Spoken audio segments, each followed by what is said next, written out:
Hello students, welcome back to flexibles. हम Jharkhand PCS के लिए जिसकी डेट ऑफ जो एग्ज़ाम डेट है वो है 14 मार्च।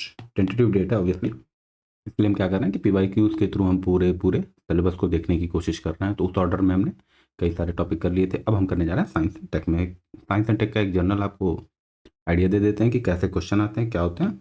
फिर उसके बाद से तुरंत शुरू करते हैं, इसको आगे बढ़ते हैं। ओके, तो 6 क्वेश्चन जनरल साइंस से आते हैं, जिसमें फिजिक्स, केमिस्ट्री और बायोलॉजी के क्वेश्चन रहेंगे। बेसिक क्वेश्चन, ये एकदम बेसिक क्वेश्चन, सरफेस लेवल के क्वेश्चन होंगे।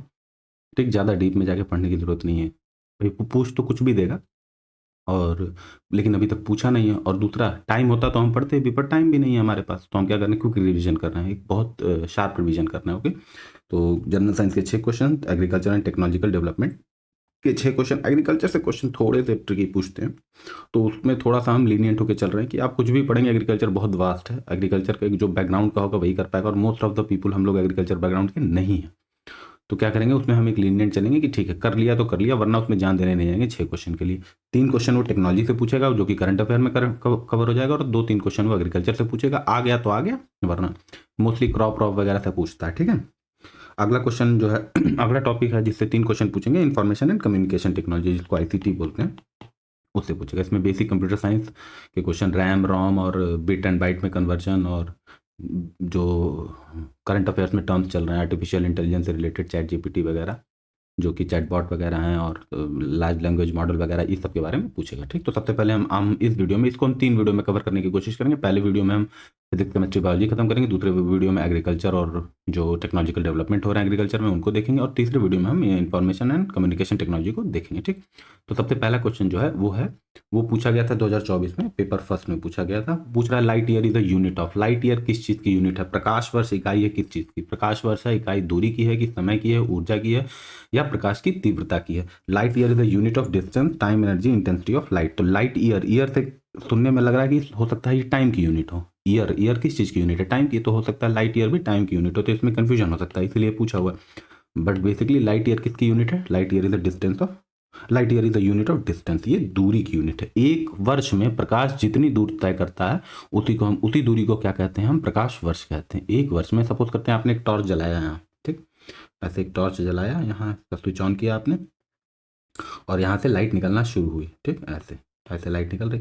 अब ये जितनी दूर जाएगी, 1 साल तक जला रहे, और मान लिया ऑब्वियसली 1 साल तक तो जला नहीं रहेगा, पर इससे जो एक फोटोन निकला उसकी स्पीड फिक्स होती है। तो फिक्स स्पीड से जितनी दूर वैक्यूम में जाएगा, वैक्यूम में जितनी दूर, निर्वात में जितनी दूर जाएगा, उसी दूरी को हम प्रकाश वर्ष कहते हैं। तो इससे क्या होता है कि क्योंकि ब्रह्मांड बहुत बड़ा है, तो उसको कवर करने के लिए बहुत हाई स्पीड की चीज़ें चाहिए। ब्रह्मांड बहुत बड़ा है, बहुत लार्ज है, मतलब इनफाइनाइटली लार्ज है, तो उसको कवर करने के लिए बहुत हाई स्पीड की चीज़ चाहिए होती है। तो सबसे हाई स्पीड की चीज़, यूनिवर्स में जो चीज़ सबसे तेज चल सकती है, मतलब उससे तेज कुछ चल ही नहीं सकता है, वो है प्रकाश। तो हम किस चीज़ का यूज़ करते हैं उन दूरियों को नापने के लिए? प्रकाश का। तो एक वर्ष में प्रकाश जो है चल रहा है, वो उसको एक प्रकाश वर्ष कहते हैं। अब क्यों यूज़ करते हैं, थोड़ा सा उसको देख लेते हैं। सपोज करते हैं कि कोई तारा है, पहले जरा बेसिक देख लेते हैं। It is the distance travelled by light in 1 year. प्रकाश द्वारा 1 साल में चली गई दूरी को ही क्या कहते हैं? लाइट ईयर कहते हैं। अब यह 9.46 गुणे 10 की घात 12 किलोमीटर है। 9.46 गुणे 10 की घात 12 किलोमीटर। तो ये लिखने की जगह हम सिंपली 1 लाइट ईयर लिख देंगे, तो कैलकुलेशन वगैरह दिखने में आसान हो जाती है। एक्चुअली में है तो ये किलोमीटर में ही, पर इतनी बड़ी नंबर है ना, 10⁻⁴, यानी कि आप 12 जीरो लगाइए, तो 12 जीरो लगाने से तो रहे नहीं आप। और बहुत सारे ऐसे तारे इतने दूर दूर होते हैं कि पता चलता है कि 10 की घात आपको 20 जीरो लगाना पड़ जाएगा, 15 जीरो लगाना पड़ जाएगा। तो उसकी जगह हम क्या यूज़ कर लेते हैं? Light year. सपोज करते हैं कोई हमारी अर्थ है, यहाँ से एक तारा जो है 1 लाइट ईयर की दूरी पर है, तो आप ये लिख सकते हैं कि वो 9.46 इंटू 10⁻12 किलोमीटर की दूरी पर है, या सीधा सीधा कह सकते हैं 1 लाइट ईयर की दूरी पर है। अब कोई तारा 10 लाइट ईयर की दूरी पर है, तो 10 से ये गुणा हो जाएगा, 10 से गुणा हो जाएगा तो यहाँ पे 13 हो जाएगा। ठीक है, तो इसीलिए हम किस चीज़ का मापन में किस चीज़ का, किस यूनिट का किसका यूज़ करते हैं? हम लाइट का यूज़ करते हैं। ठीक, तो उसको लाइट ईयर बोलते हैं। ऐसे ही हम थोड़े और सारे यूनिट देख लेते हैं। ओके, आगे बढ़ते हैं। तो ये हिंदी में लिखा है। हिंदी में क्या लिखा है कि यह वह दूरी है जो प्रकाश एक वर्ष में तय करता है। एक प्रकाश वर्ष जो होता है 9.46 ट्रिलियन किलोमीटर होता है, यानी कि 9.46 इंटू 10⁻12 किलोमीटर। थोड़ा और बेसिक यूनिट देख लेते हैं किसकी, डिस्टेंस की, और ज़्यादा बेसिक यूनिट देख लेते हैं। तो अभी तक हमने देखा कि प्रकाश वर्ष जो है लाइट ईयर इतनी बड़ी है, लेकिन लाइट ईयर से भी एक बड़ी यूनिट होती है, वो है पार्सेक। डिस्टेंस की एक यूनिट जो होती है वो होती है पार्सेक। एक पार्सेक में 3.26 लाइट ईयर होता है, एक पार्सेक में 3.26 लाइट ईयर होता है।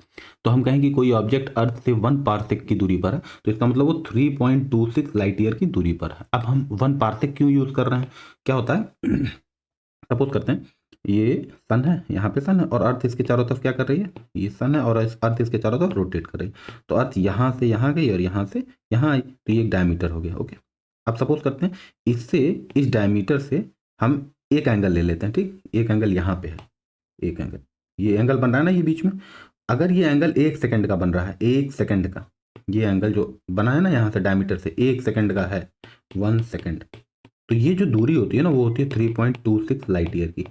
ये एंगल 1 सेकेंड तभी बनता है जब ये दूरी कितनी हो, 3.26। यहाँ पे अर्थ है, यहाँ पे अर्थ है, भाई अर्थ घूम के यहाँ से घूम रही है, तो दोनों जगह अर्थ है, और ये ट्रायंगल टाइप का बन रहा है, और ये बीच में एक एंगल बन रहा है। ये एंगल जब 1 सेकंड बनता है, 1 सेकंड का, तो ये दूरी कितनी होती है, 3.26 लाइट ईयर। अब चूंकि 1 सेकंड का बन गया तो हमको ये दूरी पता चल गई। तो अगर 2 सेकंड का बन रहा एंगल तो इतनी दूरी हो जाएगी, क्योंकि 2 सेकंड बनेगा तो ये एंगल बड़ा होता चला जाएगा ना।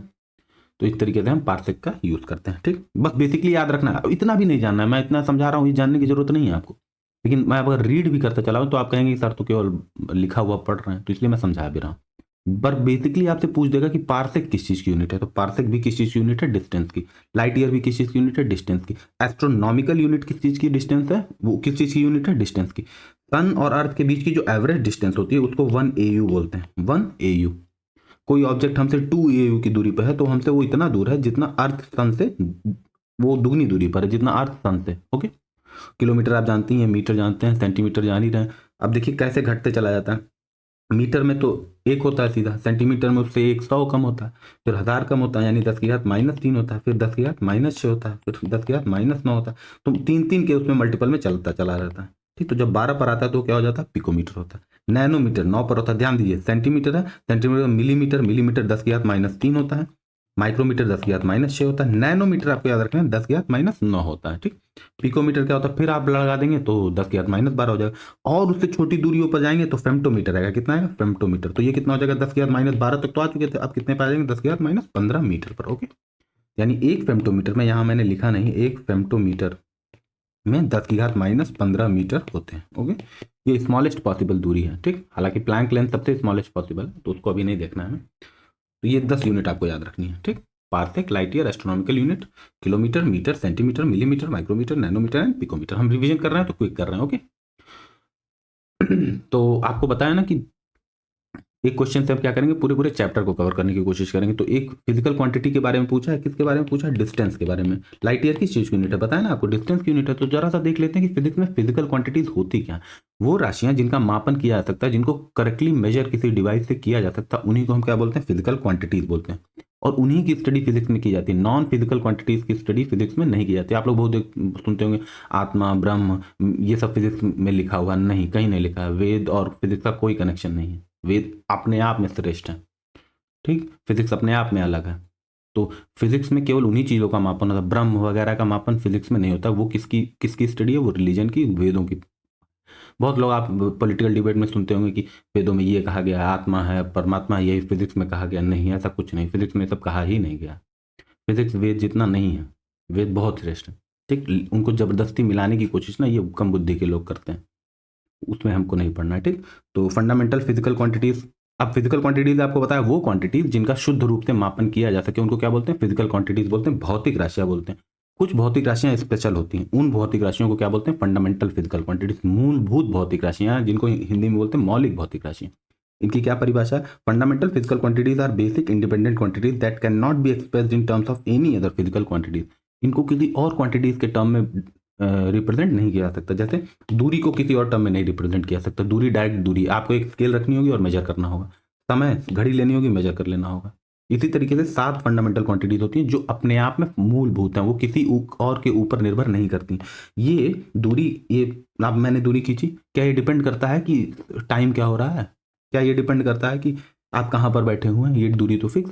तो इसलिए क्या हो गई, फंडामेंटल क्वांटिटीज है। लेकिन मुझे इसी दूरी को तय करना है, यहाँ से यहाँ जाना है, यहाँ से यहाँ जाना है। तो मैं 40 किलोमीटर की स्पीड से जा रहा हूँ तो कुछ और टाइम लगेगा, 50 किलोमीटर की स्पीड से जा रहा हूँ तो कुछ और टाइम लगेगा। तो यानी जाने का जो वेग है, चाल है, वो डिपेंड कर रहा है किसी न किसी चीज़ पर, समय पर। अगर समय ज़्यादा लग गया, आप धीरे चल रहे हैं, समय ज़्यादा लग गया, तो ये वेग क्या हो जाएगा, ये चाल क्या हो जाएगा, यहाँ पे पहुँचने का जो चाल है वो क्या हो जाएगा, कम हो जाएगा।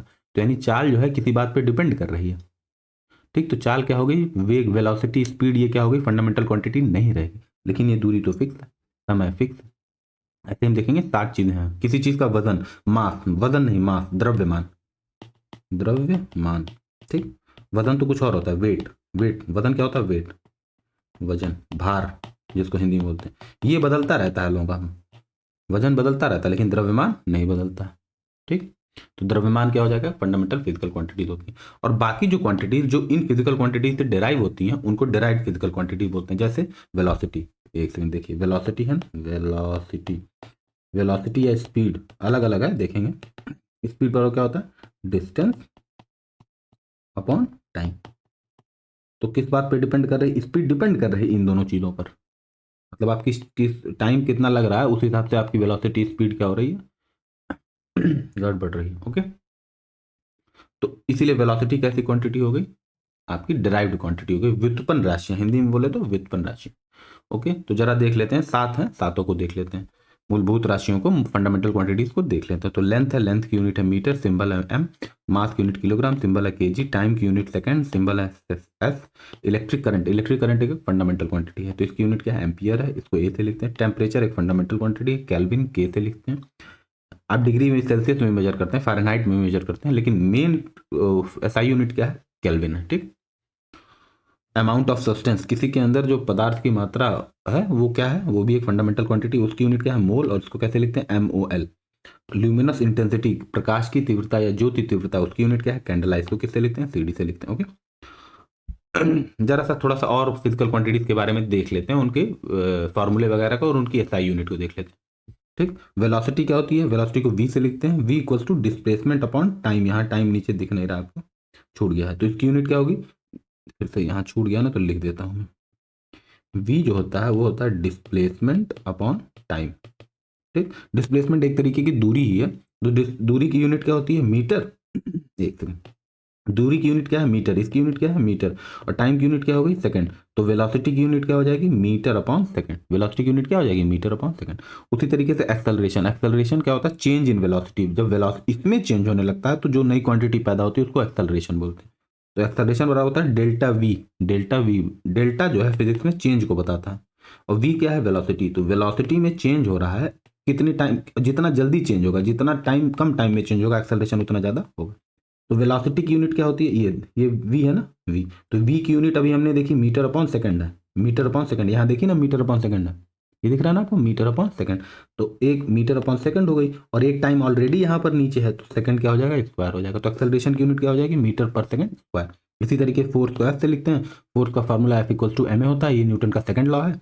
और फोर्स की यूनिट क्या होती है, न्यूटन होती है। फोर्स की यूनिट क्या होती है, न्यूटन होती है। मोमेंटम होता है, मोमेंटम को स्मॉल p से लिखते हैं, और कैसे निकालते हैं, मास को, किसी ऑब्जेक्ट की मास को उसकी वेलोसिटी से मल्टीप्लाई करते हैं, अगर वो चल रहा है तो जो हमको क्वांटिटी मिलेगी, डिराइव्ड क्वांटिटी, उसको क्या बोलते हैं, मोमेंटम। किससे लिखते हैं, p से लिखते हैं, और उसकी यूनिट क्या होती है, किलोग्राम मीटर पर सेकंड।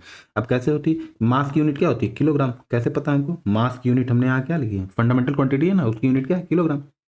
तो किलोग्राम को हमने किससे मल्टीप्लाई कर दिया, मीटर पर सेकंड। यहाँ हमने वेलोसिटी की यूनिट निकाली है ना, तो किलोग्राम को हमने मीटर पर सेकंड से मल्टीप्लाई कर दिया, तो हमको किसकी यूनिट मिल गई, किलोग्राम डॉट मीटर, हमको मिल गई यूनिट मोमेंटम की। उसी तरीके से ये लीनियर मोमेंटम, एक्चुअली ये कैसा मोमेंटम है, लीनियर है, ये लीनियर मोमेंटम है। कोई ऑब्जेक्ट सीधी रेखा में चल रहा है तब उसका मोमेंटम है। अच्छा, ऑब्जेक्ट जरूरी नहीं कि सीधी रेखा में चले, ऑब्जेक्ट ऐसे भी चल सकता है, इस सर्कल पे भी चल सकता है। तो अगर इस सर्कल पे चल रहा है, तो चल रहा है और मास है, तो क्या पैदा हो जाएगा उसके अंदर, मोमेंटम। लेकिन चूंकि गोलाई में चल रहा है, वृत्त पर चल रहा है, तो इसीलिए वो कैसा मोमेंटम हो जाएगा, एंगुलर मोमेंटम हो जाएगा। ठीक, ये किस टाइम में आता है, ये आता है नॉन लीनियर मोशन में।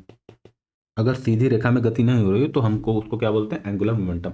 एंगुलर मोमेंटम का फॉर्मूला क्या होता है, एंगुलर मोमेंटम का फॉर्मूला होता है, सामने लिखा है आपके, एल। एंगुलर मोमेंटम को किससे लिखते हैं, एल से, और फॉर्मूला क्या होता है, R cross P, kilogram metre पर सेकंड, किलोग्राम मीटर स्क्वायर पर सेकंड। ठीक, क्यों, कैसे, आर की यूनिट क्या होगी, आर दूरी है तो हो गया मीटर, कौन सी दूरी हो गई, ये दूरी, जिस वृत्त पर चल रहा है उस वृत्त की त्रिज्या, जिस वृत्त पर चल रहा है, जिस सर्कल पर चल रहा है उसकी रेडियस, वो दूरी क्या हो गई r, और p की हमने निकाली mv, तो वो क्या हो जाएगा r क्रॉस mv, और r की यूनिट क्या होती है मीटर, और mv की यूनिट हमने यहाँ निकाली है किलोग्राम मीटर पर सेकंड, किलोग्राम मीटर स्क्वायर पर सेकंड हो जाएगी। ठीक, वर्क की यूनिट क्या होती है, वर्क बराबर, अगर हम किसी ऑब्जेक्ट पर लगने वाले फोर्स और उस फोर्स से वो जितना दूरी तय किया है उसको मल्टीप्लाई करा दे तो हमको क्या मिल जाएगा, वर्क मिल जाएगा। वर्क की यूनिट क्या होती है, जूल होती है। उसी तरीके से पावर है, पावर अगर वर्क किया जाए और कितने टाइम में किया जाए, इन दोनों को डिवाइड कर दिया जाए तो हमको जो चीज़ मिलती आती है उसको लिखते हैं वॉट से, और उसको बोलते हैं क्या है, पावर।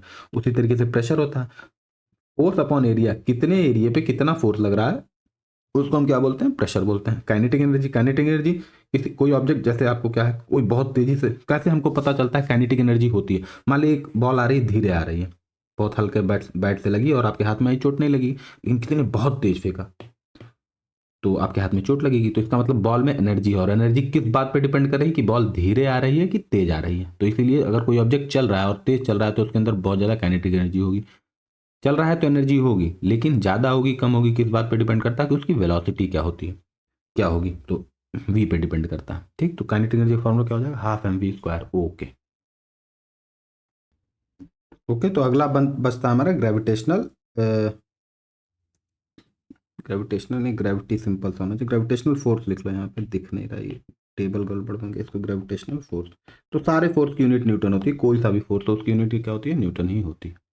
उसी तरीके से यहाँ देख लेते हैं कुछ जल्दी जल्दी, डिराइव्ड क्वांटिटीज है। ठीक, 7 तो फंडामेंटल है, ये 7 क्या है, फंडामेंटल है, लेकिन ये जो बाकी दिख रही हैं आपको ये सब क्या है, डिराइव्ड क्वांटिटीज है। तो हम सबसे पहले हम क्वांटिटीज किस में देख रहे हैं, मैकेनिक्स में देख रहे हैं, मोशन वाले चीज़ों में देख रहे हैं। अगली अब हम देख रहे हैं इलेक्ट्रिसिटी और मैग्नेटिज्म में। उसी तरीके से हम कुछ देखेंगे मॉडर्न फिजिक्स और वेव्स में। तो जल्दी जल्दी से देख लेते हैं। इलेक्ट्रिक चार्ज क्या होता है, क्यू होता है, क्यू की वैल्यू क्या होती है, आई इंटू टी होती है, कूलम। ठीक, इलेक्ट्रिक करंट आई होता है, आई बराबर क्यू अपॉन टी होता है, चार्ज अपॉन टाइम को क्या बोलते हैं, करंट, इसकी यूनिट क्या होती है, एम्पियर।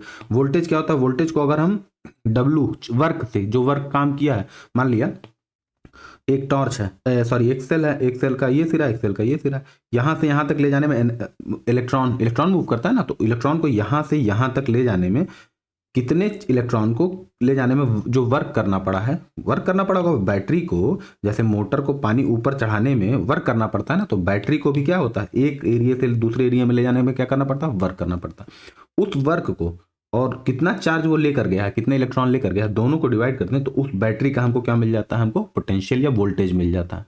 ठीक, रेजिस्टेंस क्या होता है, आपको पता है कि कोई किसी तार में जब वायर फ्लो करता है, किसी वायर में जब करंट फ्लो करती है तो इलेक्ट्रॉन मूव करता है, एक इधर से इधर, तो करंट इधर से इधर मूव करती है।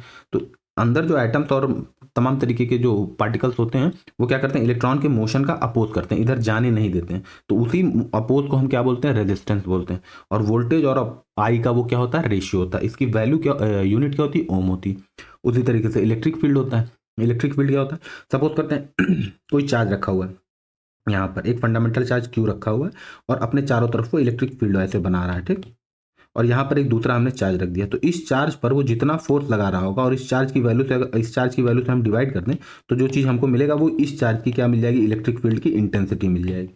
कोई बड़ा चार्ज रखा हुआ, मान लिया एक इलेक्ट्रॉन सिर्फ रखा हुआ है तो इतनी दूरी पर इलेक्ट्रिक फील्ड मान लिया। ठीक, मान लिया 2 इलेक्ट्रॉन यहीं पर रखे हों तो इलेक्ट्रिक फील्ड की वैल्यू थोड़ी और बढ़ जाएगी। ठीक, समझ रहे हैं।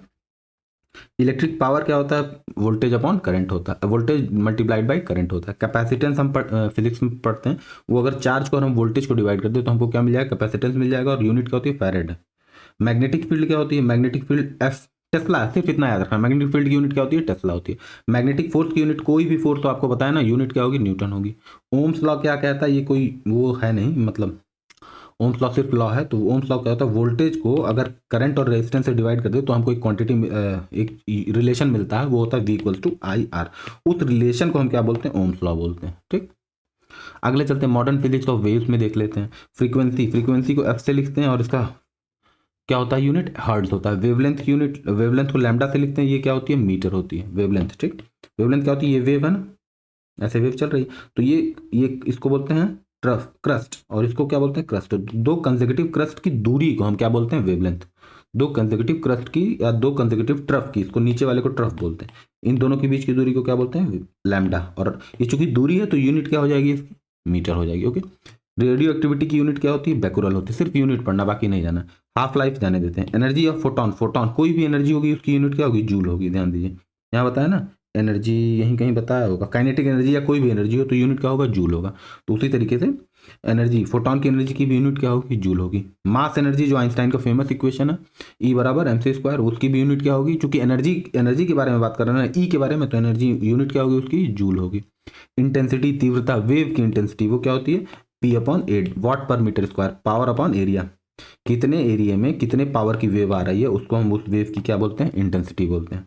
एंगुलर वेलोसिटी क्या होती है? मान लिया एंगुलर वेलोसिटी, जैसे मान लिया कोई ऑब्जेक्ट है, इस रेडियस r पे चल रहा है, तो यहाँ पर है और फिर यहाँ पे पहुंच आया, तो ये एंगल बन रहा है ना। तो ये एंगल जितना तेजी से चेंज हो रहा है, ये एंगल यहाँ आएगा तो ये एंगल और बड़ा हो गया, यहाँ आएगा तो ये एंगल और बड़ा हो जाएगा। उसी तरीके से चलते चलते यहाँ आ जाएगा तो एंगल 360 डिग्री का हो जाएगा। तो जितनी तेजी से ये चेंज हो रहा है एंगल, उसी एंगल को क्या, उसी वेलोसिटी को क्या बोलते हैं? एंगुलर वेलोसिटी बोलते हैं।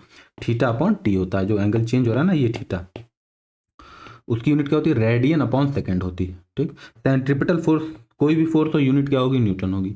वेलोसिटी, कोई भी वेलोसिटी हो यूनिट क्या होगी? मीटर पर सेकंड होगी। दिखा ना आपको यहाँ, वेलोसिटी की यूनिट क्या होगी? मीटर पर सेकंड। तो इसके वेलोसिटी की यूनिट क्या होगी? मीटर पर सेकंड। जैसे आप अर्थ पर है, मान लिया अर्थ का सरफेस, यहाँ आपने पत्थर फेंका, यहाँ से लौट आया वापस, ऐसा तो नहीं पत्थर गायब हो जाता, ऊपर ही चला जाता।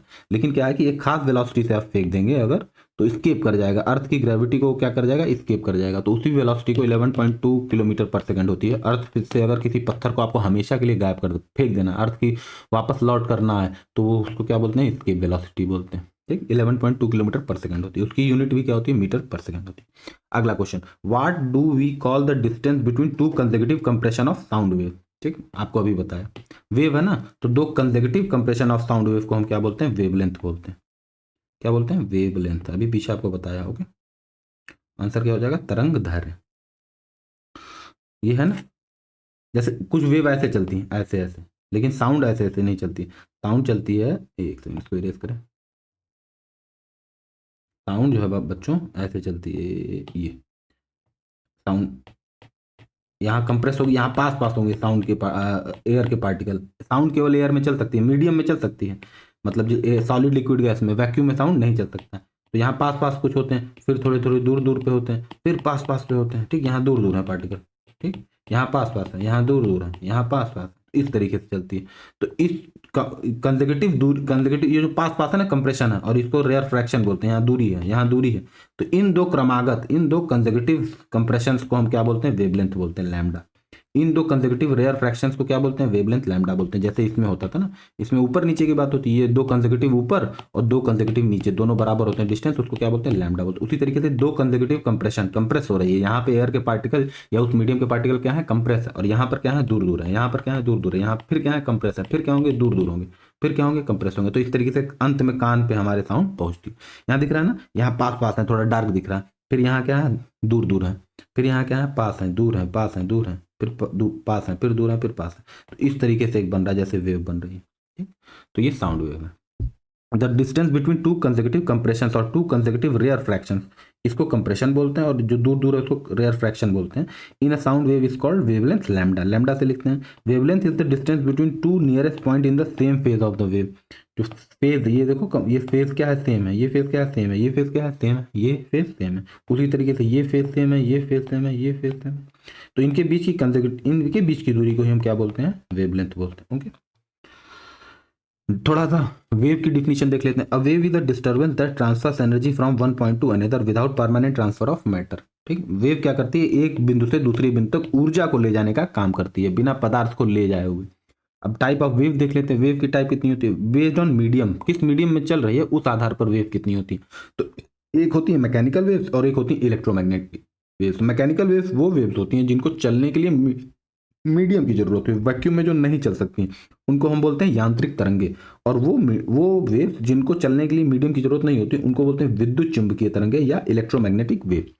तो मीडियम के आधार पर मैकेनिकल वेव होती हैं, जिनको चलने के लिए मटेरियल मीडियम चाहिए होता है, जैसे सॉलिड, लिक्विड या गैस, उनको क्या बोलते हैं? मैकेनिकल वेव्स बोलते हैं। उनका एग्जांपल क्या है? Sound wave. साउंड वेव एक मैकेनिकल वेव है, उसको चलने के लिए क्या होती है? मीडियम की जरूरत होती है। वाटर वेव, जो पानी में लहरें पैदा होती हैं, वो भी कैसी वेव है? मैकेनिकल। पानी नहीं रहेगा तो लहरें कहाँ से पैदा होंगी?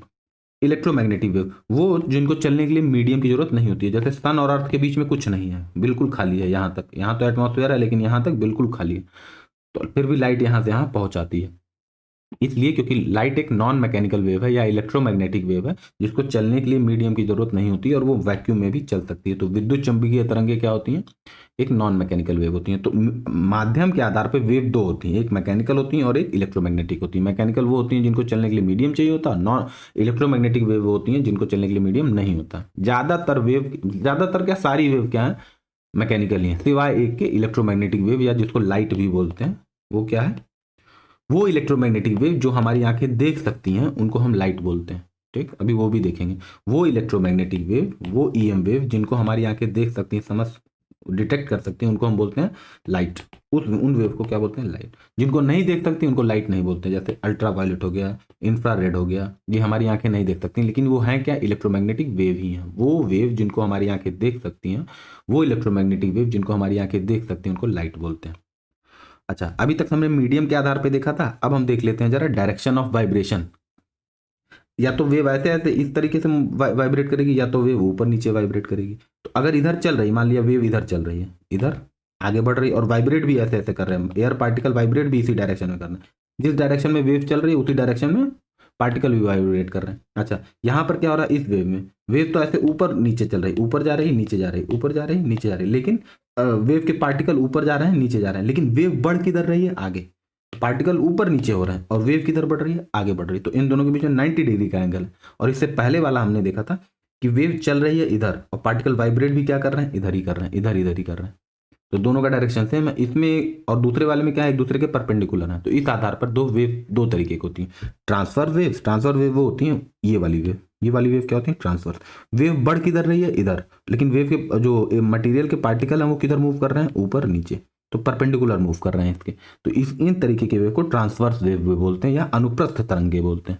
अनुप्रस्थ तरंगों का एग्जाम्पल क्या है, लाइट वेव। जो प्रकाश की किरणें होती हैं, जो प्रकाश की तरंगे होती हैं, उनको क्या बोलते हैं, किरणें नहीं, तरंगे। जो प्रकाश की तरंगे हैं वो किस तरीके की वेव है, ट्रांसवर्स वेव है।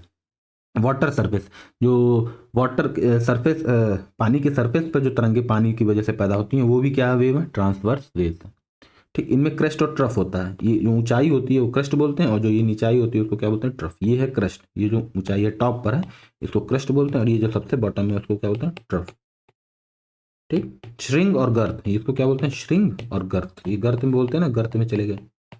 ठीक, तो एक होती है ट्रांसवर्स वेव जिसमें पार्टिकल क्या होते हैं, जिसमें ऐसे मोशन होता है 90 डिग्री पर, और एक होती है जिसमें ऐसे मोशन होता है, उनको क्या बोलते हैं, लॉन्गिट्यूडनल वेव्स बोलते हैं। पार्टिकल जिस डायरेक्शन में वाइब्रेट करते हैं वेव उसी डायरेक्शन में क्या होती है, ट्रैवल करती है। इसका एग्जाम्पल क्या है, साउंड वेव्स होता है। ठीक, उसी तरीके से हिंदी में भी लिखा हुआ। ये बेसिक क्वांटिटीज है जो आपको बता दी है। ठीक, वेवलेंथ क्या होती है, वो कंसेक्यूटिव डिस्टेंस होती है क्रस्ट और ट्रफ की, तो उसको वेवलेंथ बोलते हैं। फ्रीक्वेंसी क्या होती है, कितनी देर में, जैसे एक है, ये ध्यान दीजिए, दो वेव मैं आपको बना रहा हूँ, एक ये वेव है और एक वेव है, सॉरी एक वेव है ये। अब इसमें ये क्रस्ट और क्रस्ट जल्दी जल्दी आ रहा है, इसमें क्रस्ट थोड़ा देर में आ रहा है। देख रहे हैं, ये क्रस्ट ऊंचाई यहाँ आई, फिर यहाँ आई, फिर यहाँ आई, तो इसकी फ्रीक्वेंसी क्या है, लो है। लेकिन ये जल्दी जल्दी आ रहा है तो इसकी फ्रीक्वेंसी क्या है, हाई है। उसी को क्या बोलते हैं, फ्रीक्वेंसी। नंबर ऑफ वाइब्रेशन पर सेकंड, एक सेकंड में कितना वाइब्रेशन हो रहा है उसी को क्या बोलते हैं, फ्रीक्वेंसी। और उसकी यूनिट क्या होती है, हर्ट्ज। टाइम पीरियड क्या होता है, टाइम पीरियड देखिए, ध्यान दीजिए। ठीक, यहाँ से वेव गई, ऐसे गई, ऐसे गई, ऐसे गई। ठीक, अब मान लीजिए यहाँ पहुंची वेव, ठीक, यहाँ पर, फिर वेव यहाँ आई, फिर यहाँ से यहाँ गई, फिर यहाँ से यहाँ गई, फिर यहाँ आई। तो ये जो इतना यहाँ से फिर यहाँ आने में जो टाइम लगा उसी को हम क्या बोलते हैं, टाइम पीरियड, दोलन का पीरियड। ठीक, आवर्तकाल जिसको बोलते हैं। एक कंप्लीट वाइब्रेशन करने में जो टाइम लगता है उसी को क्या बोलते हैं, टाइम पीरियड। और किसी भी टाइम को हम किस में मेजर करते हैं, सेकंड में मेजर करते हैं। एम्पलीट्यूड, मान लिया एक वेव ऐसी है जिसका एक वेव ऐसी है। ठीक, ये जो दूरी होती है ट्रफ, ये जो मैक्सिमम ऊंचाई पे जो ये गैप होता है उसी को क्या बोलते हैं, एम्पलीट्यूड बोलते हैं। ये जितना ज़्यादा होगा वेव उतनी ही इंटेंस होगी। ठीक, एक वेव ऐसे, एक वेव ऐसे थी और एक वेव ऐसे है, तो ये ऊंचाई कम दिख रही ना, तो इसका एम्पलीट्यूड क्या है, लो है। इसका एम्पलीट्यूड क्या है, बहुत हाई है, तो इसकी इंटेंसिटी भी क्या होगी, बहुत हाई होगी। तो एम्पलीट्यूड अभी हमने देखा, एम्पलीट्यूड क्या है, मैक्सिमम डिस्टेंस है, तो डिस्टेंस की यूनिट क्या होती है, मीटर होती है। वेव की स्पीड क्या होती है, किसी भी चीज़ की स्पीड क्या होती है, मीटर पर सेकंड होती है। जैसे हमने ओम्स लॉ देखा था, Ohm's law V equals to IR, उसी तरीके से वेव इक्वेशन होता है। वेव इक्वेशन क्या होता है, वेव की वेलोसिटी जो डिपेंड करती है वो होती है उसकी फ्रीक्वेंसी और उसके वेवलेंथ पे। तो V बराबर क्या होता है, F इंटू लैम्डा। इसी को हम क्या बोलते हैं, वेव इक्वेशन बोलते हैं। ठीक, ये पीछे बताया वही है। ठीक, थोड़ा सा हम साउंड के बारे में पूछा था तो हम साउंड वेव को देख लेते हैं। ठीक, साउंड वेव कैसी वेव है? मैकेनिकल वेव है, और मैकेनिकल में भी कैसी है? लॉन्गिट्यूडनल है। लॉन्गिट्यूडनल है, जिस डायरेक्शन में साउंड वेव मूव करती है, पार्टिकल के जो मीडियम के पार्टिकल होते हैं वो भी उसी डायरेक्शन में क्या होते हैं? वाइब्रेट करते हैं। तो इसीलिए कैसी वेव है? लॉन्गिट्यूडनल। और मैकेनिकल क्यों? क्योंकि साउंड सिर्फ किस में चल सकती है? मीडियम में, तो इसीलिए वो कैसी वेव हो गई? मैकेनिकल। साउंड ट्रैवल कर सकती है सॉलिड में, लिक्विड में और गैस में। साउंड वैक्यूम में ट्रैवल नहीं कर सकती। थोड़ा सा नेचर देख लेते हैं साउंड का। साउंड का नेचर मैकेनिकल होता है, फॉर्म उसकी लॉन्गिट्यूडनल होती है, अनुदैर्ध्य होती है, और कंप्रेशन होता है और रेयर फ्रैक्शन होता है, मतलब पास पास होते हैं और दूर दूर होते हैं, ऐसे मोशन होता है। ठीक, एनर्जी ट्रांसफर कैसे होता है? पार्टिकल जो वाइब्रेट करते हैं उसी से एनर्जी ट्रांसफर होता है। और जरा सा स्पीड देख लेते हैं। जो साउंड की स्पीड होती है एयर में वो होती है 343 मीटर पर सेकंड। वाटर में क्या होती है? 1500 मीटर पर सेकंड। स्टील में क्या होती है? 5000 मीटर पर सेकंड। तो हम देख रहे हैं जितना डेंस मीडियम होगा उसकी साउंड की वेलोसिटी उसमें उतनी ही ज़्यादा होगी। यानी कि साउंड जो ट्रैवल करता है सॉलिड में ज़्यादा फास्ट करता है। सबसे ज़्यादा फास्ट किस में ट्रैवल करता है? सॉलिड में। फिर किस में ट्रैवल करता है? लिक्विड में। फिर किस में ट्रैवल करता है? गैस में। ठीक, थोड़ा सा ये कैरेक्टरिस्टिक है साउंड की। साउंड का पिच आपने अक्सर सुना होगा, इसकी पिच ऐसी है वैसी है, तो वो किस बात पर डिपेंड करती है? पिच किस बात पर? सिर्फ इतना जाना, पिच डिपेंड करती है फ्रीक्वेंसी पर। किसी चीज़ की लाउडनेस किस पर डिपेंड करती है? किसी साउंड की लाउडनेस किस पर डिपेंड करती है? उसके एम्पलीट्यूड पर। ये मान लिया ये कंप्रेशन है, यहाँ पे वेव कंप्रेशन, और यहाँ पे जाके कहीं वो दूर दूर हुई है, फिर यहाँ पे जाके फिर पास पास आई है। तो ये गैप बहुत अगर हाई रहेगा तो उसकी लाउडनेस क्या होगी? ज़्यादा होगी। इसी गैप को एम्पलीट्यूड बोलते हैं ना। क्वालिटी को टिम्ब्रे बोलते हैं। ये किस पे डिपेंड करती है? वेव फॉर्म पे। नहीं जानना है, ये ऑडियो इंजीनियर आप बनेंगे तब जानेंगे। अच्छा, थोड़ा सा देख लेते हैं कि साउंड की स्पीड पे असर क्या करता है कुछ दूसरी क्वांटिटीज का। जैसे जैसे अगर टेम्परेचर बढ़ रहा है तो साउंड की स्पीड भी बढ़ती है। हालांकि हमारे कान नहीं समझ पाता, ऐसा नहीं कि हमको गर्मी में तेज जल्दी से साउंड सुनाई देता है, गर्मी में ठंडी में धीरे सुनाई देता है, गर्मी में हम पकड़ नहीं पाएंगे। लेकिन अगर टेम्परेचर सफिशिएंट रूप से बढ़ रहा है तो साउंड की स्पीड क्या हो जाती है? बढ़ जाती है। प्रेशर पर इंडिपेंडेंट होती है। साउंड की वेलोसिटी जो होती है वो प्रेशर पर इंडिपेंडेंट होती है, ये याद रखने की जरूरत है। टेम्परेचर बढ़ने पे बढ़ जाती है, और लेकिन प्रेशर बढ़ने या घटने पर कोई असर नहीं होता। ठीक, अच्छा, जितना इलास्टिक मीडियम होगा साउंड उतना ही तेज ट्रैवल करेगी। ठीक, तो सबसे इलास्टिक कौन होता है? देखने में तो लगता है कि गैस इलास्टिक होगी, लेकिन सबसे ज्यादा इलास्टिक क्या होता है? सॉलिड होता है। रबड़ से भी ज्यादा स्टील इलास्टिक होता है। रबड़ से भी ज्यादा स्टील इलास्टिक होता है। तो इसीलिए जो मीडियम जितना इलास्टिक होगा उसमें साउंड उतना ही फास्ट चलेगी।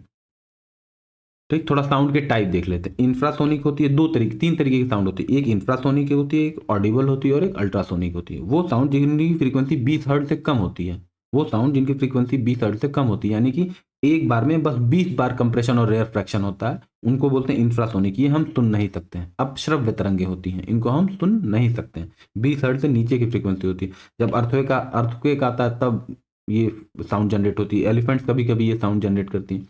एक साउंड होती है ऑडिबल, वो 20 हर्ट्ज से 20,000 हर्ट्ज, यानी 20 हर्ट्ज से 20,000 हर्ट्ज के बीच की जो फ्रीक्वेंसी होती है वही हम सुन सकते हैं, उन्हीं को हम क्या बोलते हैं? ऑडिबल।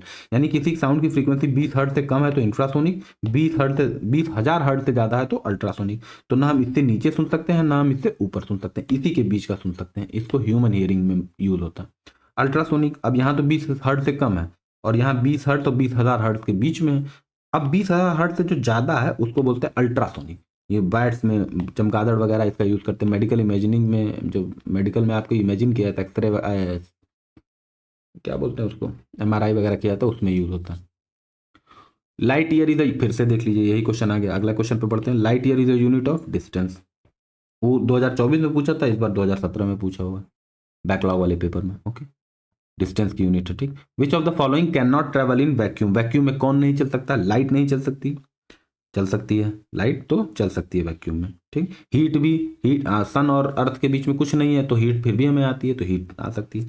साउंड नहीं चल सकती। अभी हमने देखा साउंड कैसी वेव है? मैकेनिकल वेव है, तो हम इसको क्रॉस कर देंगे। लाइट नहीं आंसर होगा, हीट नहीं आंसर होगा, साउंड पूछ रहा है। कैन नॉट ट्रेवल, जो नहीं चल सकती है, तो कौन नहीं चल सकती है? साउंड नहीं चल सकती। इलेक्ट्रोमैग्नेटिक वेव तो चल सकती है, इसीलिए हम इसको क्या कर देंगे? क्रॉस कर देंगे। तो प्रकाश चल सकती है, ऊष्मा चल सकती है, विद्युत चुंबकीय तरंगे चल सकती है। अब देखिए यहाँ प्रकाश भी लिखा है, विद्युत चुंबकीय तरंगे भी लिखा है, ध्यान दीजिए। प्रकाश भी लिखा हुआ है, लाइट भी लिखा हुआ है, इलेक्ट्रोमैग्नेटिक वेव भी लिखा हुआ है, विद्युत चुंबकीय तरंग भी लिखा हुआ है। तो वो विद्युत चुंबकीय तरंग जो हमारी आंखें देख सकती हैं उनको क्या बोलते हैं? प्रकाश। तो प्रकाश भी एक विद्युत चुंबकीय तरंग है, याद रखना। ठीक, तो ध्वनि उसका क्या हो जाएगा? उत्तर। ध्वनि जो है गमन नहीं कर सकती निर्वात में, साउंड हो गया। ओके, अगले क्वेश्चन पे आते हैं। Which of the following is the cause of echo? Echo का कारण क्या है? Absorption of sound, transmission of sound, reflection of sound या रिफ्रैक्शन ऑफ साउंड? तो इसका कारण क्या है? Reflection of sound. क्या है? Reflection of sound. एको क्या होता है? मान लीजिए आप आवाज का जो गूंजना होता है, आप बोले किसी बंद कमरे में, फिर से आपको आपकी आवाज सुनाई दे रही है, उसी को क्या बोलते हैं? एको बोलते हैं। प्रतिध्वनि बोलते हैं। ध्वनि की एक प्रतिध्वनि है, उसी को क्या बोलते हैं? एको बोलते हैं। क्या क्यों जनरेट होती है एको? जब किसी हार्ड सरफेस को हिट करती है आपकी साउंड, जैसे वॉल को, किसी पहाड़ी को हिट करती है, तो रिफ्लेक्ट बैक के जो बोल रहा है उसी के पास आ जाती है। ठीक। कंडीशन कब एको जनरेट होगी? कब एको जनरेट होगी? जब टाइम गैप 0.1 सेकंड से ज्यादा का हो।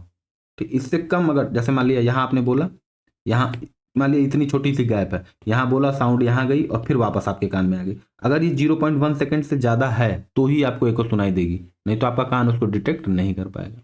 कितनी मिनिमम डिस्टेंस होनी चाहिए रिफ्लेक्टिंग सरफेस की? 17 मीटर होना चाहिए। अगर दीवार की दूरी 17 मीटर से कम है तो आपको एको सुनाई नहीं देगी।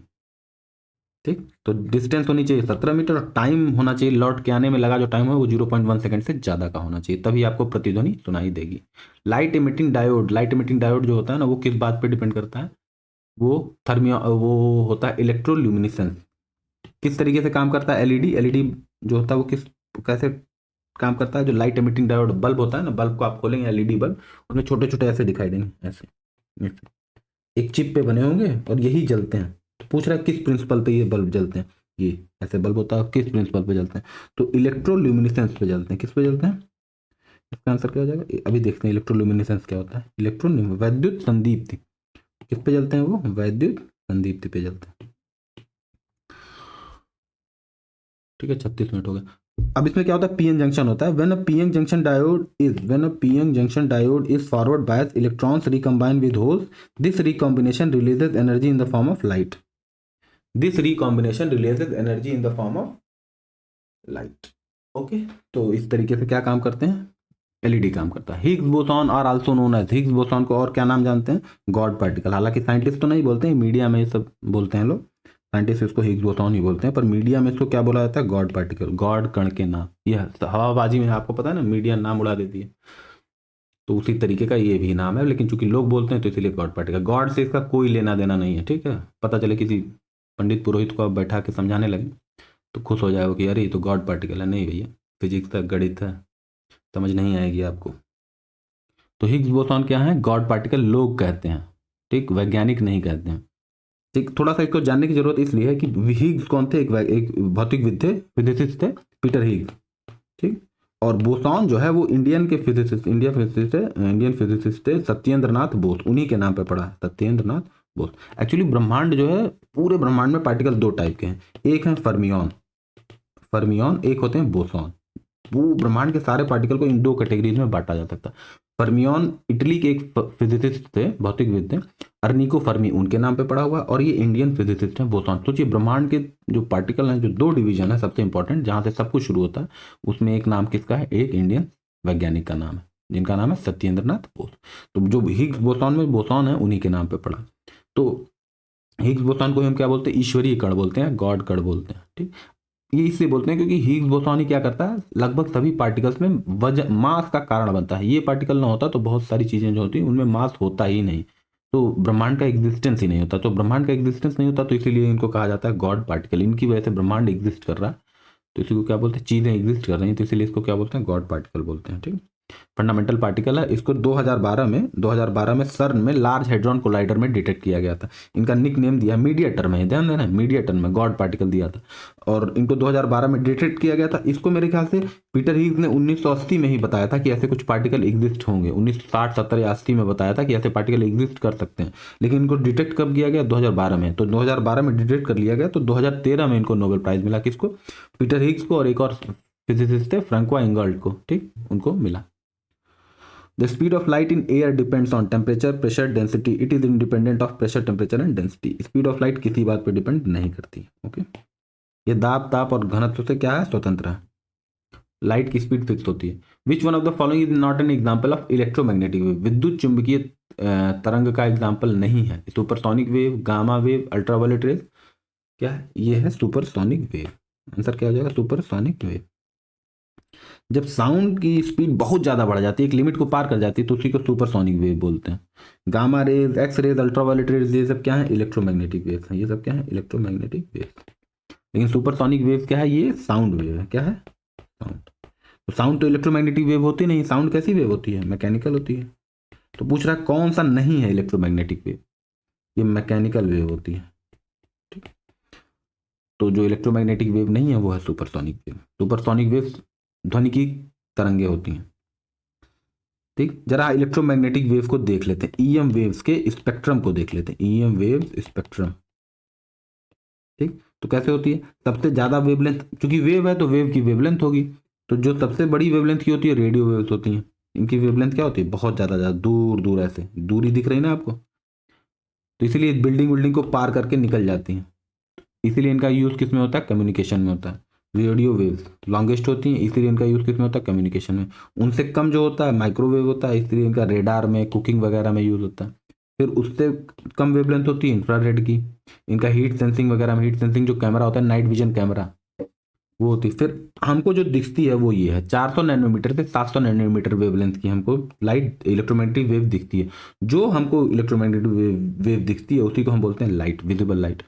उससे भी कम वेवलेंथ तो अल्ट्रावायलेट होती है। इनका स्टरलाइजेशन वगैरह, पानी साफ ऑफ करने के लिए यूज होता है। आपने आर ओ में देखा होगा, ये कीड़ों को, मतलब बैक्टीरिया वगैरह को मार देती है, वायरस को भी क्या कर देती है? मार देती है। उससे भी लो फ्रीक्वेंसी, उससे भी लो वेवलेंथ की जो वेव होती है उनको क्या बोलते हैं? एक्सरेज। और सबसे कम वेवलेंथ की जो वेव होती है गामा रेज होती हैं। जिस जिस वेव की वेवलेंथ जितनी कम होगी, मतलब ये क्रस्ट जितना जल्दी जल्दी आएगा, उसकी बहुत वो इंटेंस होगी, बहुत हाई एनर्जी की होगी वो। तो ये गामा रेज क्या होती है? बहुत, एक बार लग गया तो फिर कहानी खत्म है। लेकिन इसीलिए इसका किस में यूज करते हैं? कैंसर थेरेपी, जो कैंसर के जो सेल्स हैं उनको मारने में इसका यूज होता है, गामा वेव, गामा रेज का। विच of the following is measured in electron volt? Electron volt से क्या मेजर करता है? क्या मेजर करते हैं? तो इलेक्ट्रॉन वोल्ट से हम ऊर्जा को मेजर करते हैं। किसका मेजर करते हैं? ऊर्जा को। ईवी से लिखते हैं। ठीक, इलेक्ट्रॉन के चार्ज को 1.6 इंटू 10⁻⁻19 कूलम को अगर हम वोल्टेज से मल्टीप्लाई कर दें, 1 वोल्टेज से, तो जो चीज हमको निकल के आती है उसको हम बोलते हैं इलेक्ट्रॉन वोल्ट। ये क्या मेजर करती है? एनर्जी मेजर करती है। ठीक, यही लिखा हुआ है एनर्जी। इसका यूज अब इनका यूज हम डेली लाइफ में नहीं करते, इनका यूज हम प्योर फिजिक्स में करते हैं, छोटे लेवल पे। एटॉम, छोटे, जब फिजिक्स, हम छोटे चीज़ों की फिजिक्स स्टडी करते हैं तब हम करते हैं। जब एटॉमिक एनर्जी के बारे में पढ़ते हैं, बाइंडिंग एनर्जी के बारे में पढ़ते हैं, फोटोन की एनर्जी के बारे में पढ़ते हैं, पार्टिकल फिजिक्स में पढ़ते हैं, तब हम कण भौतिकी में जब हम पढ़ते हैं तब हम किसका यूज करते हैं? इलेक्ट्रॉन वोल्ट का। इलेक्ट्रॉन वोल्ट देखने में लग रहा होगा, इलेक्ट्रॉन वोल्ट तो लग रहा होगा वोल्टेज की यूनिट है। किसकी यूनिट है? वोल्टेज की नहीं, जबकि वोल्टेज की नहीं, किसकी यूनिट है? एनर्जी की यूनिट है। कंफ्यूज नहीं होना। एक इलेक्ट्रॉन वोल्ट में 1.6 इंटू 10⁻⁻19 जूल होता है। Okay. In radio, television and cell phone, information in send through optical fibre in the form of, optical fibre जो बिछा होता है उसमें जो इंफॉर्मेशन जाती है किन किरणों के माध्यम से जाती है? कैथोड रेज के माध्यम से, इलेक्ट्रिकल सिग्नल्स के, लाइट के, कि इलेक्ट्रोमैग्नेटिक वेव के? तो किस माध्यम से आती है? इलेक्ट्रोमैग्नेटिक वेव के। ओके। आते हैं the basic unit of quantum information. Quantum information की बेसिक यूनिट क्या है? क्यूबिट, क्वांटम बिट, क्यूबिट या क्वांटम बिट बोलते हैं, याद रखना। बाकी ये सब क्लासिकल कंप्यूटर की हैं। बाइट, बिट, बाइट, गीगाबिट, ये सब किसकी हैं? Classical computer. दो टाइप के होते हैं, एक जो क्वांटम फिजिक्स के नियमों से चलते हैं उनको क्वांटम कंप्यूटर बोलते हैं, और जो एक क्लासिकल फिजिक्स के नियमों से चलते हैं, जो सैद्धांतिक जो क्लासिकल फिजिक्स है उसके नियम से जो चलते हैं उनको हम क्या बोलते हैं? Classical computer. ध्यान दीजिए, कंप्यूटर दो टाइप के होते हैं बच्चों। कंप्यूटर होते हैं दो टाइप के, एक क्वांटम जो अभी लेटेस्ट है क्वांटम कंप्यूटर, और एक होते हैं क्लासिकल कंप्यूटर। जो सुपर कंप्यूटर वगैरह जिस कंप्यूटर पे आप देख रहे हैं, आपका फोन जिस कंप्यूटर से मैं पढ़ा रहा हूँ, ये सब क्या है? Classical computer. अभी क्वांटम कंप्यूटर बनाया ही नहीं गया, समझिए। अभी सिर्फ सिद्धांत में, फिजिक्स में, अभी इंजीनियरिंग में क्वांटम कंप्यूटर नहीं आया। पैसा वैसा लगा के इसको इन्वेस्ट, अभी सिर्फ वैज्ञानिक लोग पढ़ने के लिए इसका यूज कर, हालांकि आने वाले टाइम में आ जाएगा। तो क्वांटम कंप्यूटर की जो मेन यूनिट होती है वो होती है क्यूबिट। क्या होती है? क्यूबिट। और जो क्लासिकल कंप्यूटर की होती है बिट होती है। बिट क्या होती है? 0 और 1। बिट क्या होती है? 0 1। लेकिन क्यूबिट जो होगा वो 0 भी हो सकता है, 1 भी हो सकता है, और 0 1 की कोई एक वैल्यू भी हो सकती है, कुछ भी वैल्यू हो सकती है। तो क्लासिकल कंप्यूटर में इंफॉर्मेशन या तो 0 में जाएगी या तो किस में जाएगी? 1 में जाएगी। लेकिन क्वांटम कंप्यूटर में जो इंफॉर्मेशन है वो 0 के फॉर्म में भी जा सकती है, 1 के फॉर्म में जा सकती है, और इनके बीच में कुछ भी हो उसके फॉर्म में जा सकती है। तो इसीलिए बहुत ये हैवी इंफॉर्मेशन को ले जा सकते हैं, बहुत तेज प्रोसेसिंग कर सकते हैं। आपने अक्सर न्यूज़ सुना होगा कि जो क्लासिकल कंप्यूटर, दुनिया के जो सबसे बड़े कंप्यूटर हैं, सुपर कंप्यूटर जो कि क्लासिकल होते हैं, वो जो गणना करने में 10,000 साल लेंगे, क्वांटम कंप्यूटर पता चलता है 15 मिनट में कर दिया। जो कैलकुलेशन क्लासिकल कंप्यूटर करने में 10,000 साल ले लेंगे, वो क्वांटम कंप्यूटर कितने में कर देते हैं? 15 मिनट में कर देते हैं। वो भी बहुत छोटे वाले क्वांटम कंप्यूटर। बड़े आ गए तब तो कहना ही क्या, बड़े क्वांटम कंप्यूटर आ गए तो फिर सिक्योरिटी सिस्टम सब ब्रीच कर जाएगा, कोई भी पासवर्ड खुल जाएगा, कुछ नहीं बचेगा।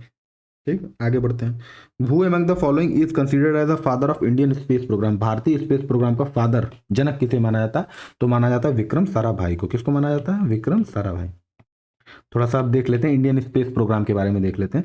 इंडियन फिजिसिस्ट, इंडियन भौतिकविद थे, भौतिक विज्ञानी थे और विजनरी साइंटिस्ट थे। उन्हीं के जो है विक्रम साराभाई थे। वो उन्होंने ही क्या किया था? इंडियन स्पेस और रिसर्च प्रोग्राम को शुरू किया था और इसरो की 1960 में एस्टेब्लिशमेंट की थी। ठीक, और इन्होंने promoted use of space and technology for national development, राष्ट्रीय जो है विकास को बढ़ाने के लिए इन्होंने अंतरिक्ष प्रौद्योगिकी के उपयोग की सलाह दी थी। ठीक, तो इसीलिए इनको जनक माना जाता है किसका? भारत के स्पेस प्रोग्राम का। थोड़ा और अभी देख लेते हैं, नेक्स्ट क्वेश्चन में देख लेते हैं। ठीक, पूरा इसरो को ही खत्म कर देते हैं एक बार में लाइन से। ओके, बस सिर्फ कहानी के तौर पे देखना, आप कुछ समझना नहीं है। अगला क्वेश्चन क्या है? Indian satellite series INSAT, Indian national satellite, INSAT short form में बोलते हैं, is an example of meteorological satellite, resource satellite, military satellite या पोलर ऑर्बिटिंग सैटेलाइट। तो ये मीटरोलॉजिकल सैटेलाइट है। क्या है? मीटरोलॉजिकल, मौसम विज्ञान से संबंधित सैटेलाइट है। ओके, इनसैट जो है मौसम विज्ञान से संबंधित सैटेलाइट है, मीटरोलॉजिकल सैटेलाइट है। ठीक, the Indian national satellite system या INSAT, Indian national satellite system is a series of multipurpose geostationary satellites launched by ISRO starting in 1983, forming one of the largest domestic communication systems in Asia Pacific region. It provides vital information in telecommunication, broadcasting, meteorology and search and rescue operation, सब चीज़ों में करता है, पर mainly use इसका होता है meteorological में। किस में यूज होता है? मीटरोलॉजिकल में। वेदर वगैरह रिपोर्टिंग करने में इसका यूज होता है, वेदर फॉरकास्टिंग में, साइक्लोन ट्रैकिंग में, डिजास्टर वार्निंग में इसका यूज मुख्य रूप से होता है। INSAT, Indian national satellite system. Types of Indian satellite, किस तरीके की इंडिया जो है सैटेलाइट यूज करती हैं? तो एक इंडिया सैटेलाइट को यूज करती है कम्युनिकेशन सैटेलाइट। ठीक, कम्युनिकेशन सैटेलाइट में इनसैट है, जी सैट है, ये टेलीकम्युनिकेशन में, टीवी में, वेदर में, डिजास्टर वार्निंग में इनका यूज होता है। ठीक, एक IRS सैटेलाइट होती है, IRS satellite, Indian resource satellite, इनमें कार्टोसैट मैपिंग वगैरह करने में। ठीक, रीसैट, ये सब क्या होती हैं? IRS सीरीज की। एक तो इनसैट जी सैट सीरीज है, एक अगली सीरीज क्या है? IRS series. इसमें कार्टोसैट है, एक सैटेलाइट का क्या नाम है? कार्टोसैट। एक का सैटेलाइट का नाम है रिसोर्स सैट, एक सैटेलाइट का नाम है RI सैट। ये एग्रीकल्चर में, मैपिंग में, डिफेंस सर्विलेंस में इसका यूज होता है। नेविगेशन में भी IRS सीरीज का ही यूज होता है। IRS सीरीज का एक तरीके का और जो सैटेलाइट हम यूज करते हैं वो बोलते हैं नाविक। क्या बोलते हैं? नाविक, IRNSS इसको और नाम है। ये रीजनल नेविगेशन सिस्टम है। हम अभी तक तो हमारे मोबाइल में GPS यूज होता था, ग्लोबल पोजिशनिंग सिस्टम, लेकिन अब हम यूज करना चाहते हैं IRNSS, Indian regional navigation system या सर्विस सिस्टम। ठीक, तो अभी तो हम GPS किसका है? USA का है, तो इन पे डिपेंड है, लेकिन जल्दी से हम अपना भी बनाना चाहते हैं GPS एक तरीके का। उस GPS का क्या नाम है? नाविक। अच्छा, और हम क्या किस तरीके के सैटेलाइट छोड़ चुके हैं? चंद्रयान सैटेलाइट छोड़ चुके हैं, मंगलयान छोड़ चुके हैं, आदित्य L1 हमने सैटेलाइट ही है एक तरीके का। तो और कुछ मिलिट्री सैटेलाइट भी हम चलाते हैं, जैसे GSAT-7 है, RI सैट है, ये सर्विलांस करती है, मतलब कौन एंट्री कर रहा है बॉर्डर वगैरह पे, और इस तरीके की चीज़ें डिफेंस में, कम्युनिकेशन में यूज होता है। Okay, history of Indian satellite launches, जरा इसको देख लेते हैं कैसे कैसे सैटेलाइट लॉन्च हुई। सबसे पहली सैटेलाइट 1975 में लॉन्च हुई, जिसका नाम आर्यभट्ट था, लेकिन इसको इंडिया ने नहीं, रशिया की हेल्प से इंडिया ने लॉन्च किया था। फिर 1979 में SLV-3 लॉन्च हुआ, सैटेलाइट लॉन्च व्हीकल हुआ, पार्शियल फेलियर हो गया, इंडिया ने अपना लॉन्च किया। 1975 में आर्यभट्ट तो रशिया की हेल्प से लॉन्च किया, लेकिन 1979 में लॉन्च करने की कोशिश की तो थोड़ा फेल कर गया वो। फिर 1980 में रोहिणी RS-1 करके सैटेलाइट लॉन्च किया। ये पहली सैटेलाइट थी जो कि इंडिया ने लॉन्च किया था। किस रॉकेट से लॉन्च किया था? SLV। अभी तो हम PSLV GSLV यूज कर रहे हैं, लेकिन तब हम 1980 में हमने क्या यूज किया था? SLV यूज किया था, सैटेलाइट लॉन्च व्हीकल 3। इसका यूज करके अपने देश के रॉकेट से हमने सैटेलाइट लॉन्च किया। ध्यान दीजिए, दो चीज होता है, एक होता है rocket, there is a rocket, एक होता है रॉकेट और एक होता है सैटेलाइट। ठीक, ये रॉकेट क्या होता है? इसका काम बस पहुंचाना है, इसका खुद का कोई काम नहीं, बस रॉकेट में बांध दिया सैटेलाइट को, और ये अर्थ है, यहाँ ऊपर गया जहां जाना है, और सैटेलाइट ये बंधी हुई है, और एक टाइम के बाद ये रॉकेट है, समझिए ये क्या है? रॉकेट है। ऐसे लेकर गया, ये सेटेलाइट है। एक जैसे हाइट पे पहुंचा ये रॉकेट क्या हो जाएगा, अलग हो जाएगा, गिर जाएगा, मोस्टली समुद्र में गिरा देते हैं। हालांकि आपने देखा होगा इलॉन मस्क क्या कर रहा है, इसी रॉकेट को कैच करने की कोशिश कर रहा है, दोबारा यूज कर रहा है, बहुत सारे में सक्सेसफुल हुआ, क्योंकि ये रॉकेट बहुत महंगे होते हैं और चूंकि दोबारा यूज नहीं हो पाते थे तो इसलिए स्पेस मिशन क्या होते थे, बहुत महंगे होते थे।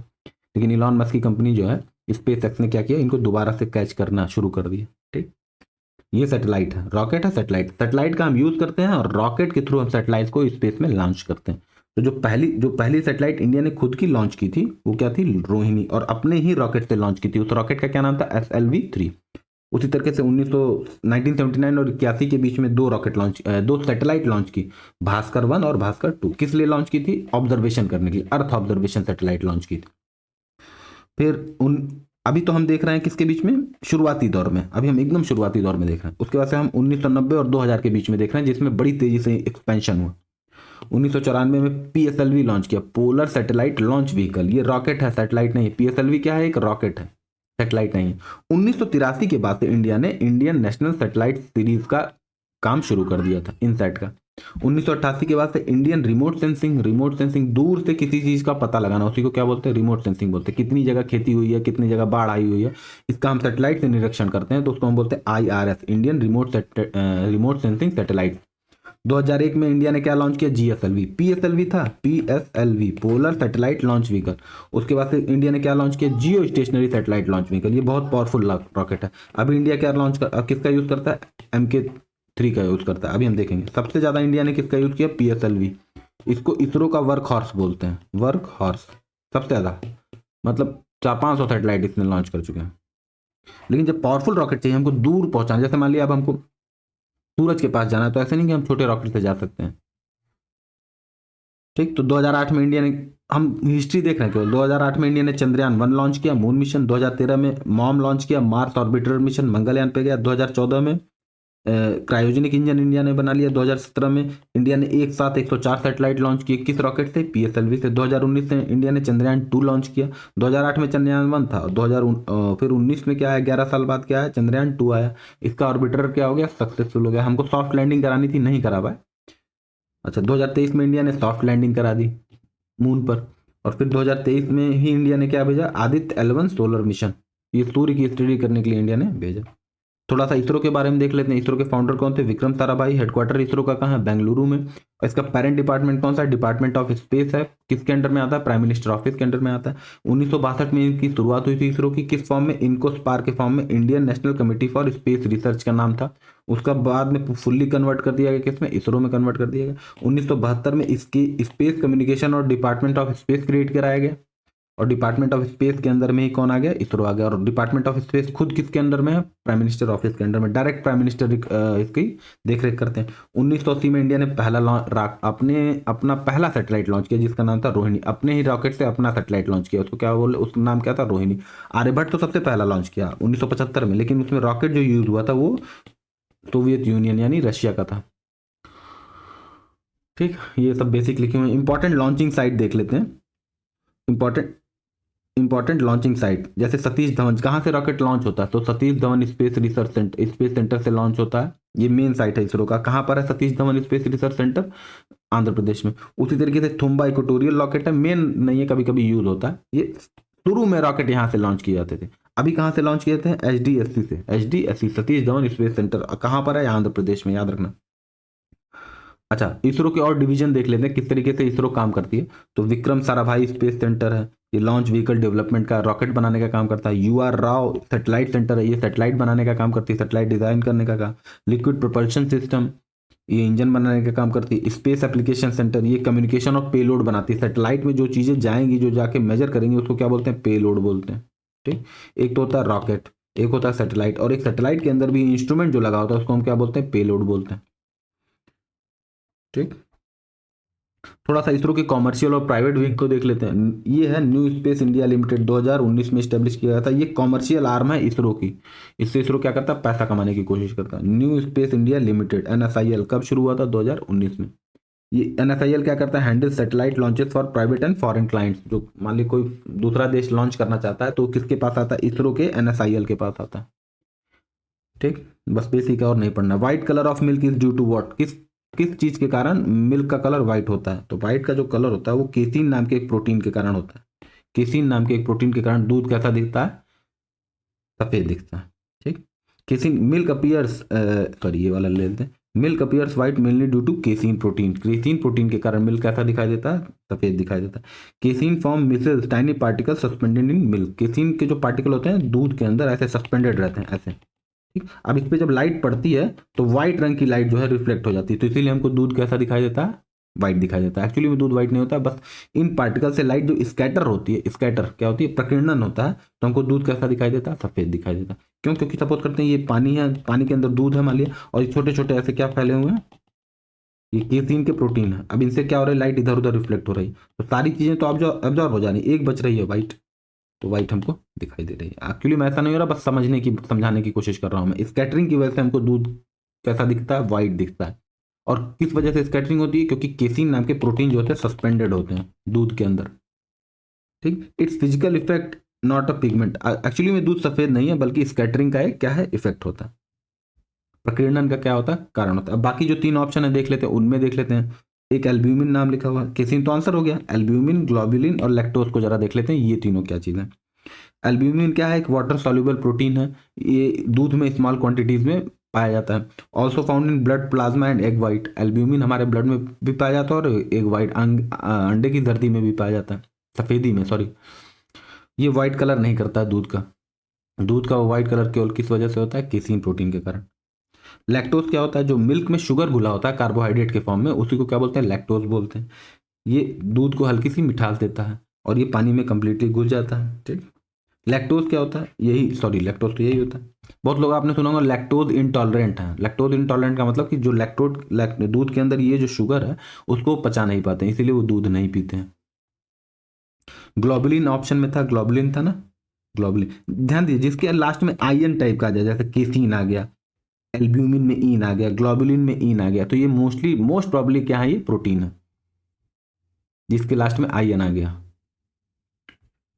ग्लोबुलिन क्या होता है? अनदर टाइप ऑफ प्रोटीन है, ये हमारी इम्यून सिस्टम को प्रोटेक्ट, हमारे इम्यून सिस्टम में पाया जाता है। ठीक, ऐसे बेसिक फैक्ट देख लेते हैं। व्हाइट कलर ऑफ मिल्क किस वजह से होता है? केसीन की वजह से। केसीन पार्टिकल होते हैं, उनका स्कैटरिंग होता है, तो इसीलिए हमको क्या दिखाई देते हैं? व्हाइट देते हैं। ब्लू कलर ऑफ स्काई, आकाश का नीला रंग किस वजह से होता है? रैले स्कैटरिंग, एक खास तरीके की स्कैटरिंग होती है जिसको रेले स्कैटरिंग बोलते हैं, ये भौतिक विज्ञानी थे, उनके नाम पे पड़ा था, तो इसीलिए हमको आकाश कैसा दिखाई देता है? ब्लू कलर का दिखाई देता है। अच्छा, सूरज ढलते वक्त या उगते वक्त, सूरज ढलते वक्त या उगते वक्त हमको सूरज लाल दिखाई देता है, तो किस वजह से दिखाई देता है? स्कैटरिंग की वजह से दिखाई देता है। ट्विंकलिंग ऑफ स्टार, तारे टिमटिमाते दिखाई देते हैं, तो वो किस वजह से दिखाई देते हैं? रिफ्रैक्शन की वजह से। किस वजह से? रिफ्रैक्शन की वजह से। ग्रह चमकते हैं लेकिन तारे क्या होते हैं? टिमटिमाते हैं। अब आप आकाश में कभी ऊपर देखिएगा तो जो चीज़ फिक्स दिखाई दे रही हो एकदम, उसमें उसकी ब्राइटनेस में कोई कमी ना आ रहा हो, तो मोस्ट प्रॉब्ली वो क्या है? प्लैनेट है। लेकिन जो फ्लिक कर रहा है, ऐसे ऐसे ब्लिंक कर रहा हो, तो क्या है? तारा है, ट्विंकल कर रहा हो। तो तारे क्या करते हैं? ट्विंकल करते हैं। किस वजह से ट्विंकल करते हैं? रिफ्रैक्शन की वजह से। मिराज, आपको मिराज दिखता होगा कभी कभी धूप में, कभी कभी ऐसा लगता है, बहुत गर्मी हो तो लगता है कि पानी है कहीं पर दूर, रेगिस्तान वगैरह में ये मिराज बहुत दिखते हैं। तो मिराज किस वजह से दिखता है? टोटल इंटरनल रिफ्लेक्शन की वजह से। याद रखना है आपको। रेनबो, इंद्रधनुष कैसे बनता है? डिस्पर्शन होता है और रिफ्रैक्शन, दो फिनोमेना होते हैं। डिस्पर्शन होता है और क्या होता है? रिफ्रैक्शन होता है। डिस्पर्शन में क्या होता है कि किसी से पार्टिकल, ये व्हाइट लाइट गई और 7 रंगों में टूट जाना, तो इसको क्या बोलते हैं? डिस्पर्शन बोलते हैं। अच्छा, बादल सफेद क्यों देते हैं? स्कैटरिंग की वजह से दिखते हैं।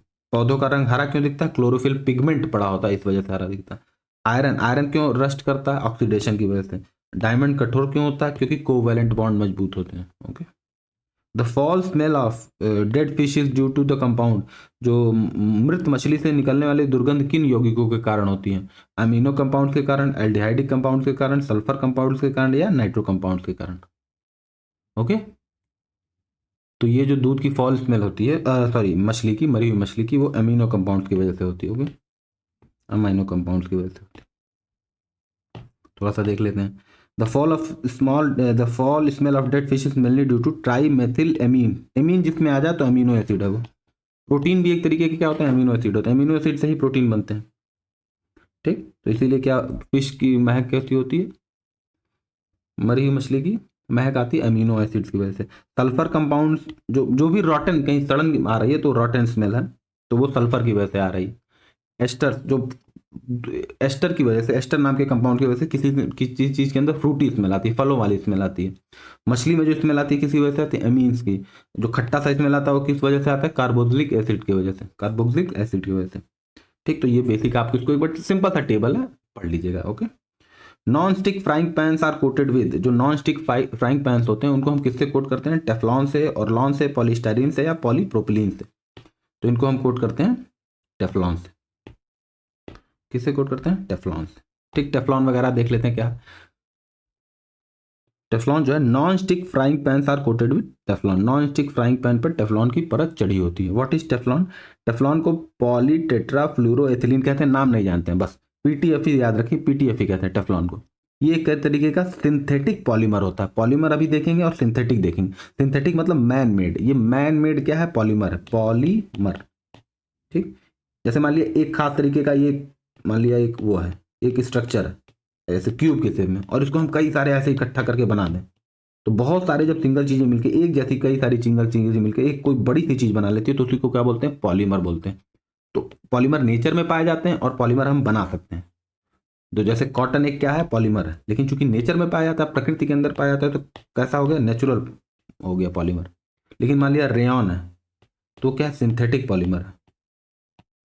ठीक, उसी तरीके से टेफ्लॉन भी क्या है, एक पॉलीमर है, लेकिन कैसा पॉलीमर है, सिंथेटिक पॉलीमर। इसकी प्रॉपर्टी क्या होती है, इसका फ्रिक्शन बहुत कम होता है, हीट रेजिस्टेंट होता है, हीट को बहुत तगड़ा झेल लेता है, इसीलिए तवे पर, नॉन स्टिक फ्राई पैन पर इसकी क्या होती है, कोटिंग की जाती है।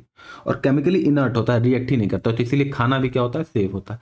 This makes food not stick to surface, इसी वजह से फूड पे, इसके सरफेस पे फूड चिपकता नहीं है।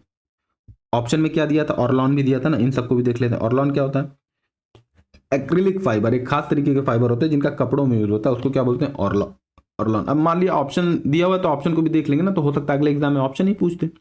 तो ऑरलॉन क्या है, एक्रिलिक फाइबर है, कपड़ों में यूज होता है। पॉलीस्टाइरीन क्या है, used in thermocol and packaging, polystyrene का यूज जो थर्मोकोल आता है ना, और जो पैकेजिंग में आप मान लिया आपने मोबाइल बनाया तो एक खास तरीके के थर्मोकोल में पैक होता है, तो किसका बना होता है, पॉलीस्टाइरीन का बना होता है। पॉलीप्रोपिलीन क्या होता है, ये प्लास्टिक कंटेनर्स और रोप बनाने में यूज होता है। ठीक, ऑप्शन को देख रहे हैं। थोड़ा सा हम फाइबर्स के बारे में देख लेते हैं। फाइबर क्या होता है, a fibre is a thin thread like material use to make yarn and fabric, धागे और फैब्रिक बनाने के लिए, कपड़े बनाने के लिए जिस चीज का यूज करते हैं उसी को क्या बोलते हैं, fibre. Fibre is a physical form made from a polymer, fibre भी किससे बनकर बना होता है, पॉलीमर। सबसे मेन चीज क्या है, पॉलीमर, और पॉलीमर से हम क्या बनाते हैं, फाइबर बनाते हैं। ठीक, फाइबर से हम कपड़ा और तमाम तरीके की चीजें बनाते हैं। जो फाइबर जो होता है फिजिकल फॉर्म होता है, जो हमको आंख से दिखता है वो फाइबर होता है, लेकिन जिस वजह से होता है वो क्या होता है, पॉलीमर होता है। पॉलीमर जो होता है बेसिक केमिकल सब्सटेंस होता है फाइबर का। टाइप्स ऑफ फाइबर देख लेते हैं, नेचुरल फाइबर होते हैं और प्लांट फाइबर होते हैं, सॉरी, नेचुरल फाइबर होते हैं और सिंथेटिक फाइबर होते हैं। तो नेचुरल फाइबर दो टाइप के होते हैं, एक होते हैं या तो प्लांट से मिलकर बने होंगे या तो किससे मिलकर बने होंगे, एनिमल्स से। ठीक, फाइबर दो तरीके के होते हैं, ध्यान दीजिए, फाइबर जो होते हैं दो तरीके के होते हैं, नेचुरल, एक होते हैं सिंथेटिक, ये इंसान बनाता है, और ये जो है नेचुरल वाले प्रेजेंट होते हैं। अब नेचुरल दो टाइप के होते हैं, एक तो या तो एनिमल से आएगा या तो किससे आएगा, प्लांट से आएगा। तो पहले हम प्लांट वाले को देख लेते हैं, प्लांट फाइबर, फिर हम किसको देखेंगे, एनिमल फाइबर, और फिर हम आ जाएंगे सिंथेटिक फाइबर, जो मैन मेड फाइबर है उनको देख लेंगे, उनके नाम को देख लेंगे। तो सबसे इंपॉर्टेंट जो प्लांट फाइबर होता है, जो पौधों से निकलता है, वो क्या है, कॉटन। किस किस प्लांट से निकलता है, कॉटन, कॉटन प्लांट से निकलता है। क्लॉथ बैंडेजेस बनाने में जूट होता है, जूट प्लांट से निकलता है। लिनन, लिनन फ्लैक्स प्लांट से निकलता है। क्वायर, क्वायर जो होती है रस्सी, वो कोकोनट के हस्क, जो कोकोनट छीलने पर जो निकलता है उससे बनती है। तो ये सब क्या है, प्लांट फाइबर है। और प्लांट फाइबर किसका एग्जाम्पल है, नेचुरल फाइबर का। अब जरा हम नेचुरल फाइबर में एनिमल से जो आते हैं उनको देख लेते हैं। तो एक आता है वुल और एक आता है सिल्क। सिल्क किससे आता है, सिल्क वर्म से। वुल क्या आता है, भेड़ से, बकरी से, तो वुल आता है। ठीक, जरा सिंथेटिक फाइबर्स को देख लेते हैं। सिंथेटिक फाइबर थोड़े सस्ते होते हैं, मजबूत होते हैं, आसानी से बनाए जा सकते हैं, और जीवों को भी हत्या नहीं करनी पड़ती, मतलब यूज, जैसे सिल्क बनाने में सिल्कवर्म मर जाते हैं, भेड़ वगैरह को पालने में बड़ी खराब कंडीशन में रखा जाता है। ठीक, तो इसीलिए हम किसका यूज करते हैं, सिंथेटिक फाइबर का। तो सबसे पहला जो सिंथेटिक फाइबर है नाइलॉन है। ठीक, इसका रोप फिशिंग में पॉलिएस्टर है, एक्रिलिक है, रेयन है, टेफ्लॉन है। याद रखना ये सब क्या है, मैन मेड सिंथेटिक फाइबर है। ठीक, nylon, polyester, acrylic, rayon, Teflon, ये सब क्या है, फाइबर है। ठीक, अच्छा थोड़ा सा देख लेते हैं। जो प्लांट बेस्ड होते हैं फाइबर, वो सेलुलोज के बने होते हैं। किसके बने होते हैं, सेलुलोज के। जो एनिमल वाले होते हैं वो प्रोटीन के बने होते हैं। यानी वुल किसका बना हुआ है, प्रोटीन का। वुल किसका बना है, प्रोटीन का, PROTIEN। सिल्क जो है वो किसका बना है, प्रोटीन का। लेकिन कॉटन किसका बना है, कॉटन बना है, चूंकि कॉटन प्लांट है ना तो सेलुलोज का बना हुआ है। तो जो प्लांट वाले फाइबर होते हैं सेलुलोज बेस्ड होते हैं, एनिमल वाले फाइबर प्रोटीन बेस्ड होते हैं, और जो सिंथेटिक वाले होते हैं पॉलीमर बेस्ड होते हैं। एक्चुअली सेलुलोज भी पॉलीमर ही होता है, प्रोटीन भी पॉलीमर ही होता है, एक्चुअली सबसे मेन चीज पॉलीमर ही है, प्रोटीन भी पॉलीमर से ही बनके बनता है। अब जरा हम सबसे इंपॉर्टेंट चीज पॉलीमर्स को देख लेते हैं। What are polymers? Polymers are large molecules made by joining many small repeating unit. एक जैसे यूनिट को जोड़ जोड़ करके जो लार्ज यूनिट बना दी जाती है उसी को क्या बोलते हैं?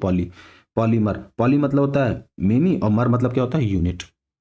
तो एन पॉलीमर, ये एन पॉलीमर सिंपली हो गया, ठीक, ये नहीं समझने की, केमिस्ट्री नहीं जानने की जरूरत है। पॉलीमर दो, पॉलीमर मेन पॉलीमर जो हमको देखना है सिंथेटिक पॉलीमर देखना है। सिंथेटिक पॉलीमर जो होते हैं मैन मेड पॉलीमर होते हैं, ये नेचुरली अकरिंग नहीं करते हैं। प्लास्टिक भी एक क्या सिंथेटिक पॉलीमर है, तो प्लास्टिक नेचर में नहीं अकर करती है, प्लास्टिक बनाना पड़ता है। एग्जाम्पल देख लेते हैं, पॉलीमर का टाइप देख लेते हैं, और उनका मोनोमर, वो मेन जो यूनिट है वो क्या है वो देख लेते हैं। ये भी जानने की जरूरत नहीं, पर क्योंकि फ्री में मुझे इंटरनेट पर मिला तो मैंने चिपका दिया आपको। सबसे पहला पॉलीमर पॉलीएथिलीन देख लेते हैं, प्लास्टिक जिसको बोलते हैं। ये क्या होता है? सिंथेटिक। इसमें जो मोनोमर होता है वो होता है इथीन, यानी इथीन के मॉलिक्यूल्स को बार बार रिपीट करके पॉलीएथिलीन बनाया जाता है। तो जो मोनोमर है वो क्या है? एथीन, और उस मोनोमर से जो पॉलीमर बन रहा है वो क्या है? पॉलीएथिलीन है। अगला पॉलीमर क्या है? पीवीसी, पॉलीवाइनल क्लोराइड, वो भी क्या है? सिंथेटिक है। ये जो वाइनल क्लोराइड है, मान लिया ऐसे वाइनल क्लोराइड के एक मॉलिक्यूल्स, दो मॉलिक्यूल्स ऐसे जोड़ करके हम बना लिए, क्या बना लिए? पीवीसी। तो पॉली वाइनल क्लोराइड पीवीसी का मोनोमर है, और उससे जो बन रहा है वो क्या बन रहा है? पीवीसी बन रहा है। समझने की कोशिश कर रहे हैं क्या कर रहे हैं? अगला हमको क्या देखना? Polymer nylon. नाइलॉन भी कैसा है? सिंथेटिक है, ये नहीं जानना। टेफ्लॉन हो गया उसी तरीके से, ये भी क्या है? सिंथेटिक है। ठीक, नेचुरल वर्सेस सिंथेटिक पॉलीमर को देख लेते हैं। नेचुरल पॉलीमर्स में कॉटन है, सिल्क है, वुल है, नेचुरल रबर है। सिंथेटिक पॉलीमर में प्लास्टिक है, नाइलॉन है, पॉलिएस्टर है, पीवीसी है। थोड़ा सा प्लास्टिक को भी देखा, प्लास्टिक टर्म आए तो इसको भी देख लेते हैं। प्लास्टिक क्या होता है? प्लास्टिक आर सिंथेटिक पॉलीमर है। प्लास्टिक क्या है? Synthetic polymer material that can be moulded into different shapes and something something. ठीक, plastic does not occur naturally. जो मैं पढ़ा रहा हूँ वही ध्यान दीजिए, प्लास्टिक नेचुरली अकर नहीं करते, प्रकृति में नहीं पाए जाते हैं। Plastic is a synthetic polymer made artificially from petrochemicals. Petrochemicals बनाते हैं, जो पेट्रोलियम प्रोडक्ट बनाते हैं तो उसमें जो निकलता है उसी से हम क्या बनाते हैं? प्लास्टिक बनाते हैं। अगला क्या है? Types of plastic. प्लास्टिक दो टाइप के होते हैं, एक होते हैं थर्मोप्लास्टिक। प्लास्टिक क्या होते हैं? थर्मोप्लास्टिक होते हैं। और दूसरा टाइप क्या होता है? थर्मोसेटिंग प्लास्टिक होते हैं। प्लास्टिक दो टाइप के होते हैं, थर्मोप्लास्टिक एंड थर्मोसेटिंग प्लास्टिक।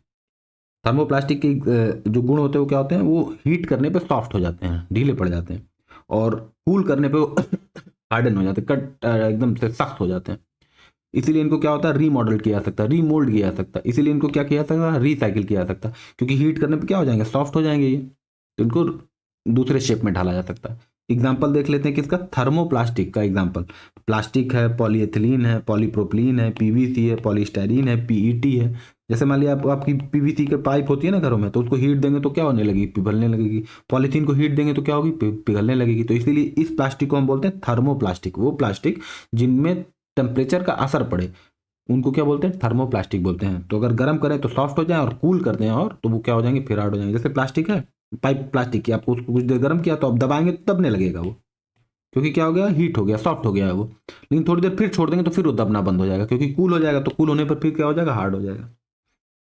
अगला जो एग्जाम्पल है वो हम देख लेते हैं थर्मोसेटिंग प्लास्टिक का। ये क्या होते हैं? एक बार अगर गर्म किया तो ये परमानेंटली हार्ड हो जाएंगे, और इनको रीमॉडल नहीं किया जा सकता, रीमोल्ड नहीं किया जा सकता, दूसरे फॉर्म में इनको ढाला नहीं जा सकता। और इसीलिए क्या होते हैं? हीट रेजिस्टेंट होते हैं। तो जो बेकेलाइट होता है, जो कुकर के स्विच हैंडल्स में लगा होता है, कुकर में, पलटे वगैरह में स्विचेस जो हमारे होते हैं वो किसके बने होते हैं? बेकेलाइट के बने होते हैं। मेलामाइन क्या होता है? किचन वेयर में इनका यूज होता है। और यूरिया फॉर्मल्डिहाइड एडिसिव्स में इनका यूज होता है। ये सब क्या है? थर्मोसेटिंग प्लास्टिक है, मतलब टेम्परेचर देने पर ये सेट हो गए एक पॉइंट पर, अब उसके बाद इनमें चेंज नहीं होगा। Poisonous gas, mustard gas. Mustard gas जो है, मस्टर्ड गैस, जहरीली मस्टर्ड गैस किस फॉर्म में मिलती है? एक वर्ल्ड वॉर 2 के टाइम में इसका इन्वेंशन हुआ था। तो पूछा मस्टर्ड गैस का स्टेट क्या होता है? वो सॉलिड होती, गैस होती है, सॉलिड होती है, लिक्विड होती है, नन ऑफ द अबव होती है। तो चूंकि गैस लिखा है तो बहुत लोगों को लगेगा कि ये गैस है, नहीं, ये क्या है? लिक्विड है। ठीक, ये क्या है? लिक्विड है। गैस इसलिए बोलते हैं कि जैसे ही एटमॉस्फेयर में आती है वैसे तो लिक्विड होती है नॉर्मल टर्म, लेकिन जैसे एटमॉस्फेयर में आएगी बहुत तेजी से वेपराइज होने लगती है, तो किस फॉर्म में बदल जाती है? वो गैस में बदल जाती है। तो इसलिए इसको क्या बोलते हैं? Mustard gas. ये सरसों के जो दाने होते हैं, बीज होते हैं, वैसी महकती है, तो इसीलिए इसको क्या बोलते हैं? Mustard gas. इनका यूज अपराध मतलब बैन है, इनका यूज युद्ध में नहीं किया जाना होता, बहुत जहरीली होती है, बहुत दर्दनाक मौत होती है। तो जो बताया वही लिखा हुआ है। ठीक, the chemical use in manufacturing of dynamite is, किस चीज़ का यूज होता है डायनामाइट बनाने में, ये आपके लिए होमवर्क पढ़िएगा, विकिपीडिया पे जाके पढ़िएगा, आराम से मिल जाएगा। ठीक, ये बेसिक आपको बता दिया है, mustard gas, dry ice, quick lime, ये देख लिया, एक बार गो थ्रू हो जाएगा, आपको पीडीएफ में मिल जाएगा, सिर्फ पढ़ना है और कुछ नहीं करना। Nitrogen is taken by plants in the form of chloride, oxide, nitrate and nitric acid, किस फॉर्म में जो है प्लांट जो है उसको लेते हैं, ये आपको बताना है। तो प्लांट जो है नाइट्रोजन को नाइट्रेट के फॉर्म में लेते हैं। ठीक, किसके फॉर्म में लेते हैं, नाइट्रेट के फॉर्म में। प्लांट्स को बहुत सारी चीज़ों की जरूरत होती है ना, उसी तरीके से नाइट्रोजन की भी जरूरत होती है। तो नाइट्रोजन गैस चूंकि एटमॉस्फेयर में बहुत ज़्यादा है, लेकिन गैस के फॉर्म में ऑब्जॉर्व नहीं कर सकते हैं, तो नाइट्रोजन गैस को प्लांट क्या कर लेते हैं, किस में कन्वर्ट कर लेते हैं, नाइट्रेट में कन्वर्ट करते हैं, और ये नाइट्रेट प्लांट क्या कर लेते हैं, एब्जॉर्व कर लेते हैं, और इसी नाइट्रेट से अंत में प्लांट क्या बनाते हैं, अपने अंदर प्रोटीन बनाते हैं। ठीक, तो ये नाइट्रोजन फिक्सेशन होना बहुत जरूरी है। नाइट्रोजन किस में फिक्स हो गई, नाइट्रेट में। इसी प्रोसेस को क्या बोलते हैं, नाइट्रोजन का फिक्स होना, या हिंदी इंग्लिश में बोले तो नाइट्रोजन फिक्सेशन। ओके, तो ये फोन आ गया था, ये देख लीजिएगा आप। ओके, और ये तो बता ही दिया था आपको, plant absorb nitrogen mainly in the form of nitrate, नहीं ये नहीं बताया था, plant absorb nitrogen mainly in the form of nitrate ions के फॉर्म में एब्जॉर्ब करते हैं प्लांट, क्योंकि डायरेक्ट नाइट्रोजन ले नहीं सकते हवा से, तो इसको क्या करते हैं, कन्वर्ट करते हैं, और किस फॉर्म में कन्वर्ट करते हैं, नाइट्रेट आयंस में। तो इस तरीके से, और एक बात ध्यान रखें कि अमोनियम NH4 के फॉर्म में भी ले सकते हैं। ठीक, एटमॉस्फेरिक नाइट्रोजन क्या होता है, can not be directly use by plants, तो नाइट्रोजन फिक्सिंग बैक्टीरिया क्या करती हैं, इस नाइट्रोजन को फिक्स कर देती हैं और यूजेबल फॉर्म में बना देती हैं। Plant absorb nitrogen from soil mainly as nitrates के फॉर्म में, दिखा ना यहाँ, नाइट्रेट आयंस के फॉर्म में क्या करता है, एब्जॉर्ब कर लेता है। फिर प्लांट जब अंदर ले लेता है उसको नाइट्रोजन नाइट्रेट आयंस को, तो उसमें से नाइट्रोजन तोड़ के, और नाइट्रोजन की हेल्प से प्लांट क्या बनाते हैं, अमाइनो एसिड बनाते हैं और प्रोटीन बनाते हैं, वो जो हम खाते हैं प्रोटीन, प्लांट्स में जो प्रोटीन आते हैं वो नाइट्रोजन से ही आते हैं। ठीक, डेफिनेशन क्या है नाइट्रोजन फिक्सेशन की, nitrogen fixation is the process of converting atmospheric nitrogen into usable nitrogen compound like ammonia of nitrates, plant can not use N2 directly. ठीक, नाइट्रेट्स में कन्वर्ट करते हैं और डायरेक्टली N2 को यूज नहीं करते। तो जो बैक्टीरिया कन्वर्ट करती हैं नाइट्रोजन को नाइट्रेट्स में उनको क्या बोलते हैं, नाइट्रोजन फिक्सेसिंग बैक्टीरिया। ठीक, नीडेड क्या है, प्लांट इज क्यों जरूरी है, नाइट्रोजन पहली बात जरूरी, इतना जरूरी क्यों है कि एक तरीके का बैक्टीरिया और पूरा सिस्टम बनाया गया है भगवान ने या नेचर ने कि ये हो सके। तो क्यों जरूरी है, प्रोटीन बनाने के लिए नाइट्रोजन जरूरी है, डीएनए के रिपेयर के जरूरी है, क्लोरोफिल में भी नाइट्रोजन पाया जाता है, तो नाइट्रोजन ही नहीं जाएगा तो क्लोरोफिल खत्म हो जाएगा, तो फिर फोटोसिंथेसिस कैसे हो जाएगा। ठीक, क्योंकि नाइट्रोजन जो है एटमॉस्फेरिक नाइट्रोजन नियरली इनएक्टिव होती है, रिएक्शन ही नहीं करती, तो जो चीज रिएक्ट नहीं करती वो किसी काम की नहीं होती है केमिस्ट्री में। टाइप्स ऑफ नाइट्रोजन फिक्सेशन को देख लेते हैं। सबसे पहले बायोलॉजिकल फिक्सेशन होता है, एटमॉस्फेरिक फिक्सेशन होता है, इंडस्ट्रियल फिक्सेशन होता है, मतलब अलग अलग लेवल पर होता है। बायोलॉजिकल फिक्सेशन में क्या होता है, सबसे इंपॉर्टेंट है, इसमें जैसे बैक्टीरिया होते हैं, राइजोबियम बैक्टीरिया क्या होता है, ये फिक्स करता है नाइट्रोजन को, और ये कहाँ पाया जाता है, लेजुमिनस प्लांट में, जैसे मटर में और इस तरीके के प्लांट्स के जड़ों में पाया जाता है। तो इसीलिए क्या आ जाता है कि जैसे मान लिया आपने अभी साइंस वाले लेक्चर में आपने पढ़ेंगे आप कि जैसे मान लिया सबसे पहले आपने शुगर केन लगाया, शुगर केन के बाद आपने उसी साल आपने पोटैटो लगा दिया, पोटैटो के बाद आपने मूंग लगा दिया। ठीक, जैसे सॉरी पहले ऐसे लगाते हैं, देखो पहले आपने गेहूं लगाया, गेहूं के बाद आपने पोटैटो लगा दिया, पोटैटो के बाद आपने शुगर केन लगा दिया, शुगर केन के बाद मूंग लगा दिया। तो मूंग जो होता है लेज्यूमिनस प्लांट है, इसकी जड़ों में राइजोबियम बैक्टीरिया पाया जाता है। तो जब अगली बार मिट्टी की जो न्यूट्रिशन है खत्म हो गई है, तो मूंग क्या कर देगा, वो उन बैक्टीरिया के हेल्प से नाइट्रोजन को फिक्स करके उसमें वो न्यूट्रिएंट्स को क्या कर देगा, बढ़ा देगा। तो इस तरीके जब बैक्टीरिया यूज हो तो हम उसको बोलते हैं बायोलॉजिकल फिक्सेशन या जैविक स्थिरीकरण, जिसमें बैक्टीरिया का यूज होता है। एटमॉस्फेरिक स्थिरीकरण या वायुमंडलीय स्थिरीकरण क्या होता है, इसमें क्या होता है, जब लाइटनिंग होती है, बहुत बिजली कड़कती है, तो जो नाइट्रोजन और ऑक्सीजन मिलकर नाइट्रोजन के ऑक्साइड बना लेते हैं, और ये सॉइल में मिलकर किस में बदल जाते हैं, नाइट्रेट्स में बदल जाते हैं। तो इसको बोलते हैं एटमॉस्फेरिक फिक्सेशन। इंडस्ट्रियल फिक्सेशन कैसे होता है, हाइबर प्रोसेस, याद रखना आपको, बहुत इंपॉर्टेंट है। हाइबर प्रोसेस में क्या करते हैं कि नाइट्रोजन हाइड्रोजन को मिक्स करके हम अमोनिया बनाते हैं, और इस अमोनिया का यूज कैसे करते हैं, फर्टिलाइजर के तौर पे करते हैं। ठीक, जरा नाइट्रोजन साइकिल की लिंक को देख लेते हैं। हवा में नाइट्रोजन किस फॉर्म में होती है, N2 के फॉर्म में, फिर ये किस में कन्वर्ट हो सकती है, NH3 के में, अमोनिया में, फिर NH3 कन्वर्ट होता है NO2 में, और ये अंत में किस में कन्वर्ट होता है, नाइट्रेट में, नाइट्रेट के आयन में। यहाँ दिखा है ना आपको, यहाँ नाइट्रेट आयन में हो जाता के फॉर्म में ऑब्जॉर्व करता है। तो यहाँ आते आते इस रिएक्शन से दिख रहा है कि किस फॉर्म में कन्वर्ट हो गया, नाइट्रेट में, और उसी को प्लांट क्या कर लेते हैं, ले लेते हैं। ठीक, नाइट्रोजन साइकिल को नाम से देख लेते हैं। सबसे पहले नाइट्रोजन गैस होती है, किस में कन्वर्ट होती है, अमोनिया में, अमोनिया किस में कन्वर्ट होता है, अमोनियम में, अमोनियम किस में कन्वर्ट होता है, नाइट्राइट में, नाइट्राइट किस में कन्वर्ट होता है, नाइट्रेट में, और नाइट्रेट किस में, प्लांट में जाकर किस में कन्वर्ट हो जाते हैं, प्लांट प्रोटीन में। फिर वो प्लांट क्या होता है, मर जाता है, डिकम्पोज हो जाता है, और अंत में फिर से क्या निकल जाती है, हाइड्रोजन गैस निकल जाती है, नाइट्रोजन गैस निकल जाती है। तो एक साइक्लिक प्रोसेस हो जाता है। ओके,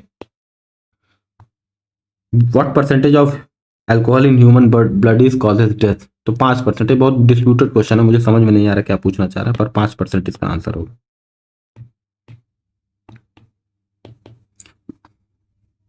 ठीक, 5%। Chromosomal theory of inheritance was given by, chromosomal theory of inheritance किसने दी थी, आपको ये बताना है। क्रोमोसोमल इनहेरिटेंस थ्योरी है वो दी है सूटन एंड बोवरी ने। किसने दी है? सूटन एंड बोवरी ने। वॉल्टर सूटन एंड थियोडर बोवरी 1902-1903 के बीच में इन्होंने दिया था। की आइडिया क्या था कि genes are located on chromosomes and chromosomes are responsible for inheritance. कह रहा है क्रोमोसोम्स होते हैं, क्रोमोसोम्स में क्या होते हैं? जीन्स होते हैं। इसीलिए जो इनहेरिटेंस का, जो अनुवांशिकता का है या वंशगति का जो मेन कारण है वो क्या है? क्रोमोसोम है। ये किसने बताया था? वॉल्टर सूटन एंड थियोडर बोवरी ने बताया था। जरा सा देख लेते हैं theory of inheritance and evolution की थ्योरी को देख लेते हैं क्रोनोलॉजिकल ऑर्डर में कैसे क्या डेवलप हुआ। सबसे पहले 1809 में जीन बैप्टिस्ट लेमार्क ने, जिसको लेमार्क वार कहते हैं, उन्होंने बताया कि इनहेरिटेंस ऑफ एक्वायर्ड कैरेक्टर्स, हम कैरेक्टर को क्या कर लेते हैं? एक्वायर कर लेते हैं जरूरत के हिसाब से। Traits acquired during life are inherited, और जो हम ट्रेट एक्वायर कर लेते हैं वो क्या होती है? पास डाउन हो सकती है हमारे अगली जनरेशन में। उसके बाद वॉलेस आए, चार्ल्स डार्विन आए। चार्ल्स डार्विन को जानी रहे, थ्योरी ऑफ नेचुरल सिलेक्शन, प्रकृति जो मोस्ट सुटेबल होता है उसको सिलेक्ट कर लेती है और बाकी को क्या कर देती है? मार देती है। तो उसी को क्या बोलते हैं? Survival of the fittest. Gregor Mendel ने क्या दी 1866 में? लॉ ऑफ इनहेरिटेंस, मतलब मटर के दानों को प्रयोग करके देखा कि कैसे जो है अनुवंशिकता पास हो रही है एक जनरेशन से दूसरे जनरेशन। ठीक, इन्होंने जीन का कॉन्सेप्ट दिया था ग्रेगर मेंडल ने। चार्ल्स डार्विन को जीन का आइडिया नहीं था। हॉन्स हैकेल ने क्या किया था? ये बायोजेनेटिक लॉ दिया था। ठीक, अगस्त रिसमन ने जर्म प्लास्ट थ्योरी दी थी। ठीक, इन्होंने बताया कि सारे सेल्स जो हैं वंशगति के एक पीढ़ी से दूसरी पीढ़ी में गुणों को ले नहीं जा सकते, सिर्फ और सिर्फ जर्म सेल्स जो हैं वो ले जा सकती। ह्यूगो डी व्रीज ने क्या दिया था? इन्होंने म्यूटेशन थ्योरी दिया था कि डीएनए में म्यूटेशन होने से भी जरूरी नहीं कि सिर्फ नेचुरल सिलेक्शन से हो रहा हो, डीएनए में म्यूटेशन होगा तो भी नई स्पीसीज क्या हो सकती है? बन सकती है। इसको बोलते हैं इवोल्यूशन बाय सडन म्यूटेशन। अचानक से कोई म्यूटेशन हो गया और क्या हो गया? हल्क बदल गया। ठीक, तो ये सब बेसिक चीज लिखेंगे। Which is not an insect? Mosquito, spider, house fly, bed bug. तो स्पाइडर कौन सा इंसेक्ट नहीं है? तो है स्पाइडर। स्पाइडर क्या है? इंसेक्ट नहीं है बल्कि अरैक्निड है। क्या है? अरैक्निड। ठीक, इंसेक्ट अभी देखते हैं थोड़ा सा इंसेक्ट की डिफिनेशन क्या है, ये सब देख लेते हैं। ठीक, स्पाइडर जो है, स्पाइडर इसका आंसर होगा। स्पाइडर इंसेक्ट नहीं होता। तो इंसेक्ट होता क्या? इंसेक्ट के 3 बॉडी पार्ट होते हैं। इंसेक्ट तभी होगा, तभी और सिर्फ तभी होगा जब उसके 3 बॉडी पार्ट हो। उस 3 बॉडी पार्ट में क्या हो? एक हेड हो, एक उसकी गर्दन और उसका क्या हो? पेट हो। और इंसेक्ट में जो दुनिया के सारे इंसेक्ट के पास कितने लेग होते हैं? 6 लेग्स विदाउट एनी एक्सेप्शन। और एंटीने होते हैं, समझ रहे हैं? एंटीना जैसे चींटी ऐसे होती है, 3 पार्ट में बटी होती है, 2, 4 और ये 6 लेग है, 3 पार्ट और 2 क्या निकला हुआ? एंटीना है। तो आंट क्या हो गई है? एक इंसेक्ट हो गई है। एग्जाम्पल, मॉस्किटो भी क्या है? इंसेक्ट है। हाउस फ्लाई भी क्या है? इंसेक्ट है। बेड बग भी क्या है? इंसेक्ट है। स्पाइडर में क्या होता है? इंसेक्ट क्यों नहीं है? क्योंकि स्पाइडर में केवल 2 बॉडी पार्ट है और लेग कितने हैं? 8 है। स्पाइडर में बॉडी पार्ट 2 है, लेग कितने? 8 है, और एंटीने भी नहीं पाए जाते हैं। इसको, ये जिस क्लास से बिलोंग करते हैं उसको अरैक्निड बोलते हैं, इंसेक्टा नहीं बोलते। विच of the following is not a part of neuron? Neuron का पार्ट नहीं है। एक्सॉन, डेंड्राइट, सिनेप्सिस और निसिल बॉडीज। तो जो सिनेप्सिस है वो न्यूरॉन के पार्ट नहीं है। जो नर्वस सिस्टम में न्यूरॉन पाए जाते हैं उसके पार्ट सिनेप्सिस नहीं है। सिनेप्सिस उनको बोलते हैं कि एक न्यूरॉन, मान लिया एक न्यूरॉन यहाँ पर, अभी देखेंगे न्यूरॉन की पिक्चर, क्या ऐसे न्यूरॉन होता है, यहाँ पे एक होता है, यहाँ सोमैटिक बॉडीज होती है उसकी, ये न्यूरॉन है। अब एक न्यूरॉन दूसरे न्यूरॉन से कनेक्शन बना रहा है, तो जो कनेक्शन बनता है उसको सिनेप्सिस बोलते हैं, कनेक्शन को बोलते हैं सिनेप्स। तो सिनेप्स जो होता है न्यूरॉन का पार्ट नहीं होता। बाकी ये तीनों एक्सॉन, डेंड्राइट और निसिल बॉडी, एक्सॉन, डेंड्राइट और निसिल बॉडी, ये क्या है? किसके पार्ट है? न्यूरॉन्स के पार्ट है। Synapses, synapses is not a structural part of single neuron. The synapse is the junction between two neurons, not a component inside one neuron. ठीक, synapse junction के बीच में बनता है। Actual part of neuron, axon carries impulse away from cell body, dendrite receives impulse, Nissl body is present in help in protein synthesis. Axon क्या करते हैं? Impulse को एक सेल से दूसरे सेल में ले जाते हैं। डेंड्राइट क्या करते हैं? ये इम्पल्स को रिसीव करते हैं। निसिल बॉडीज क्या होती हैं? ये हर एक सेल में प्रेजेंट होती हैं और प्रोटीन सिंथेसिस में मदद करती हैं। न्यूरॉन की बेसिक देख लेते हैं definition. A neuron is the structural and functional unit of nervous system. Nervous system का ये फंक्शनल यूनिट होता है, स्ट्रक्चरल यूनिट होता है। It transmits nerve impulse. जो नर्व इम्पल्स जनरेट होती है उनको क्या करता है? इलेक्ट्रिकल सिग्नल्स के फॉर्म में क्या करता है? ट्रांसफॉर्म करता है। ये दिख रहा है आपको, ये क्या है? न्यूरॉन्स। ये सेल, ये शरीर की सबसे लंबी कोशिकाएं होती है। ये जो इसकी मेन बॉडी है, ये इसकी सेकेंडरी बॉडी है, ये सेल मेम्ब्रेन है। ये जो दिख रहा है ना डेंड्राइट्स है, यही क्या है? डेंड्राइट्स है। इसको सेल बॉडी कहते हैं। जो रेड दिख रहा है सेल बॉडी है। ये क्या है? एक्सॉन है। ठीक, बाकी नहीं जानता है। बाकी माइलिन शीथ है। ये क्या होता है? एक परत चढ़ी होती है ताकि ये इलेक्ट्रिक करंट इधर ना फ्लो कर सके। जैसे तार पे परत चढ़ी होती है ना प्लास्टिक की, उसी तरीके माइलिन शीथ भी होती है। नर्व सेल्स पे क्या होती है, परत चढ़ी होती है माइलिन शीथ की। डेंड्राइट क्या करता है, इम्पल्स को रिसीव करता है। सेल बॉडी क्या करता है, कंटेन्स न्यूक्लियस और एक्टिविटीज को क्या होता है, कंट्रोल करता है। निसिल बॉडीज ये प्रोटीन सिंथेसिस करती है। एक्सॉन क्या करती है, carries impulse away from the cell body. Myelin sheath क्या करती है, insulate axon, speed transmission. Axon terminals क्या करते हैं, transmit signal to the next cell. बस ऐसे पढ़ते जाना, ठीक, ये भी पढ़ लीजिएगा एक बार। डेंड्राइट में जनरेट होता है क्या, इम्पल्स, सेल बॉडी में जाता है, सेल बॉडी से कहाँ जाता है, एक्सॉन में जाता है, एक्सॉन से एक्सॉन के टर्मिनल में जाता है, फिर सिनेप्स बनते हैं, और सिनेप्स से क्या होता है, नेक्स्ट न्यूरॉन में पहुंचता है, और इस तरीके से इलेक्ट्रिकल सिग्नल क्या होता है, स्थापित हो जाता है। Cardiology is the study of, cardiology किसकी स्टडी है, तो obviously cardiology is the study of heart. किसका स्टडी है, हृदय का। Cardiology is the study of heart disease, हृदय और उसके संबंधित रोगों का क्या है, डिजीज का। उसी तरीके से यहाँ ओलॉजी के बारे में बहुत सारी बात लिखा हुआ है, उसको देख लीजिएगा। White bud disease in plant is cause by the deficiency of, white bud disease किसी कमी की वजह से होती है, एक सेकंड पूछ रहा, white bud disease is plant is cause by the deficiency of what, zinc की कमी से, कॉपर की कमी से, बोरॉन की कमी से, या मैंगनीज की कमी से। तो जो व्हाइट बड डिजीज होती है वो होती है जिंक की कमी से। अभी देखेंगे, अभी इकट्ठा सबको देख लेते हैं, ठीक। जिंक इज, जिंक होती है answer. Zinc is essential for growth hormones and enzyme activity, hormone growth hormones को और एंजाइम एक्टिविटी के लिए क्या होता है, बहुत जरूरी होता है। इसकी डिफिशियंसी से व्हाइट या पेल बड डिजीज हो जाते हैं, ग्रोथ कम रह जाती है, इंटरनोड्स कम बनते हैं, ठीक। किसमें मेनली देखा जाता है, ये मक्के और चावल में ऐसा होता है। अगर जिंक की कमी हो गई तो इसमें व्हाइट बड डिजीज हो जाएगी। बोरॉन से क्या होता है, ऑप्शन में दिया हो ना बोरॉन, तो उसको भी देख लेते हैं। Boron affects flowering and fruit formation, boron की कमी है तो फ्लावरिंग और फ्रूट फॉर्मेशन में क्या होगी, दिक्कत होगी। कॉपर से क्या होगा, डाईबैक सिम्टम आ जाएंगे। मैंगनीज से क्या होगा, इंटरविनल क्लोरोसिस हो जाएगा। थोड़ा सा देख लेते हैं मिनरल डिफिशियंसी और उनसे होने वाले रोगों को देख लेते हैं। सबसे पहले डिफिशियंसी किसकी है, नाइट्रोजन की है। उससे जो डिजीज होती है उसको क्या बोलते हैं, जनरल क्लोरोसिस बोलते हैं। इसमें होता क्या है कि ओल्डर लीव्स, जो पुरानी पत्तियां होती हैं पौधों में, वो क्या हो जाती हैं, पीली पड़ने लगती हैं। फास्फोरस की कमी से स्टंटेड ग्रोथ हो जाता है। पोटेशियम की कमी से लीफ स्कॉर्च हो जाता है। कैल्शियम की कमी से ब्लॉसम एंड रॉट, टोमेटो में मिलनी पाया जाता है। मैग्नीशियम से इंटरवीनस क्लोरोसिस हो जाता है। आयरन से इंटरवीनल क्लोरोसिस हो जाता है। जिंक से व्हाइट बड डिजीज हो जाती है। इसी तरीके से आप देख लीजिएगा। प्लांट न्यूट्रिएंट्स, जरा सा प्लांट के न्यूट्रिशन को और मेजर और माइक्रो न्यूट्रिएंट्स हैं उनको देख लेते हैं। तो मेजर न्यूट्रिएंट जिनको मैक्रो भी बोलते हैं, मेजर न्यूट्रिएंट जो प्लांट को बहुत ज्यादा जरूरी होता है, लार्ज अमाउंट में जरूरी होता है, उनको बोलते हैं मैक्रो न्यूट्रिएंट्स या मेजर न्यूट्रिएंट्स। तो वो कौन कौन से, नाइट्रोजन है, फास्फोरस और पोटेशियम है, NPK याद रखना। ये सब क्या है, मेजर न्यूट्रिएंट्स या माइक्रो न्यूट्रिएंट्स है। नाइट्रोजन का क्या काम करता है, पत्तों को बढ़ावा देता है। क्योंकि नाइट्रोजन का यूज क्लोरोफिल में होता है ना, तो इसीलिए पत्तों को क्या करता है, ग्रोथ में हेल्प करता है, प्रोटीन बनाने में। क्योंकि नाइट्रोजन किस में यूज होता है, प्रोटीन बनाने में। फास्फोरस का यूज जड़ों की ग्रोथ में, एनर्जी ट्रांसफर में। पोटेशियम का यूज होता है डिजीज रेजिस्टेंस, पोटेशियम की कमी है तो डिजीज रेजिस्टेंस नहीं रह जाएगी और पौधे मर जाएंगे जल्दी। एंजाइम एक्टिविटी को भी पोटेशियम क्या करता है, बढ़ाता है। जरा सा प्राइमरी न्यूट्रिएंट तो देख लिया, सेकेंडरी न्यूट्रिएंट देख लेते हैं।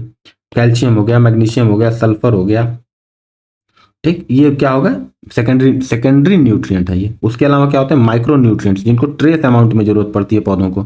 Needed in small amount but essential, come amount में जरूरत पड़ती है लेकिन इसेंशियल होती है। तो अब हम क्या देख रहे हैं, माइक्रो न्यूट्रिएंट, जैसे आयरन हो गया, जिंक हो गया, कॉपर हो गया, मैग्नीज हो गया, बोरॉन हो गया, मोलिब्डेनम हो गया, और क्या हो गया, क्लोरीन हो गया, ठीक। अगला पूछ रहा है राइबोसोम्स आर, राइबोसोम्स क्या है, तो राइबोसोम्स जो है वो दोनों है, नन ऑफ दीज हो जाएगा मेरे ख्याल से। न DNA, RNA, प्रोटीन है, सब कुछ, ठीक, नन ऑफ दीज।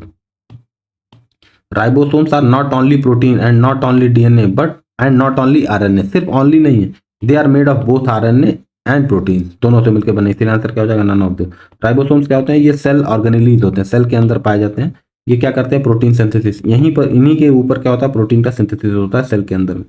और ये साइटोप्लाज्म में पाए जाते हैं और रफ एंडोप्लाज्मिक रेटिकुलम में पाए जाते हैं। इनका कंपोजिशन क्या है, ये RNA प्लस प्रोटीन से मिलकर बने होते हैं। इनमें DNA प्रेजेंट नहीं होता, याद रखिए राइबोसोम्स में DNA प्रेजेंट नहीं होता। तो इस तरीके से आपका साइंस खत्म हुआ और साइंस का पार्ट 1 क्या हुआ, खत्म हुआ। पार्ट 2 भी आपको क्या हो जाएगा, ऐप पर अवेलेबल हो जाएगा, ठीक। पढ़ते रहिए, रिवाइज करते रहिए, बहुत ज्यादा साइंटिस्ट बनने की जरूरत नहीं है, GK याद करने की जरूरत है। लास्ट मोमेंट है, रट्टा मारिए, क्वेश्चन प्रीवियस ईयर पेपर लगाइए, ठीक। अब बैठ के पोथी पत्री लेके नहीं बैठी, ओके। चलिए तो यहीं पर हम अपना खत्म करते हैं भाषण को, और आप पढ़ाई करिए, okay. Thank you, have a nice day.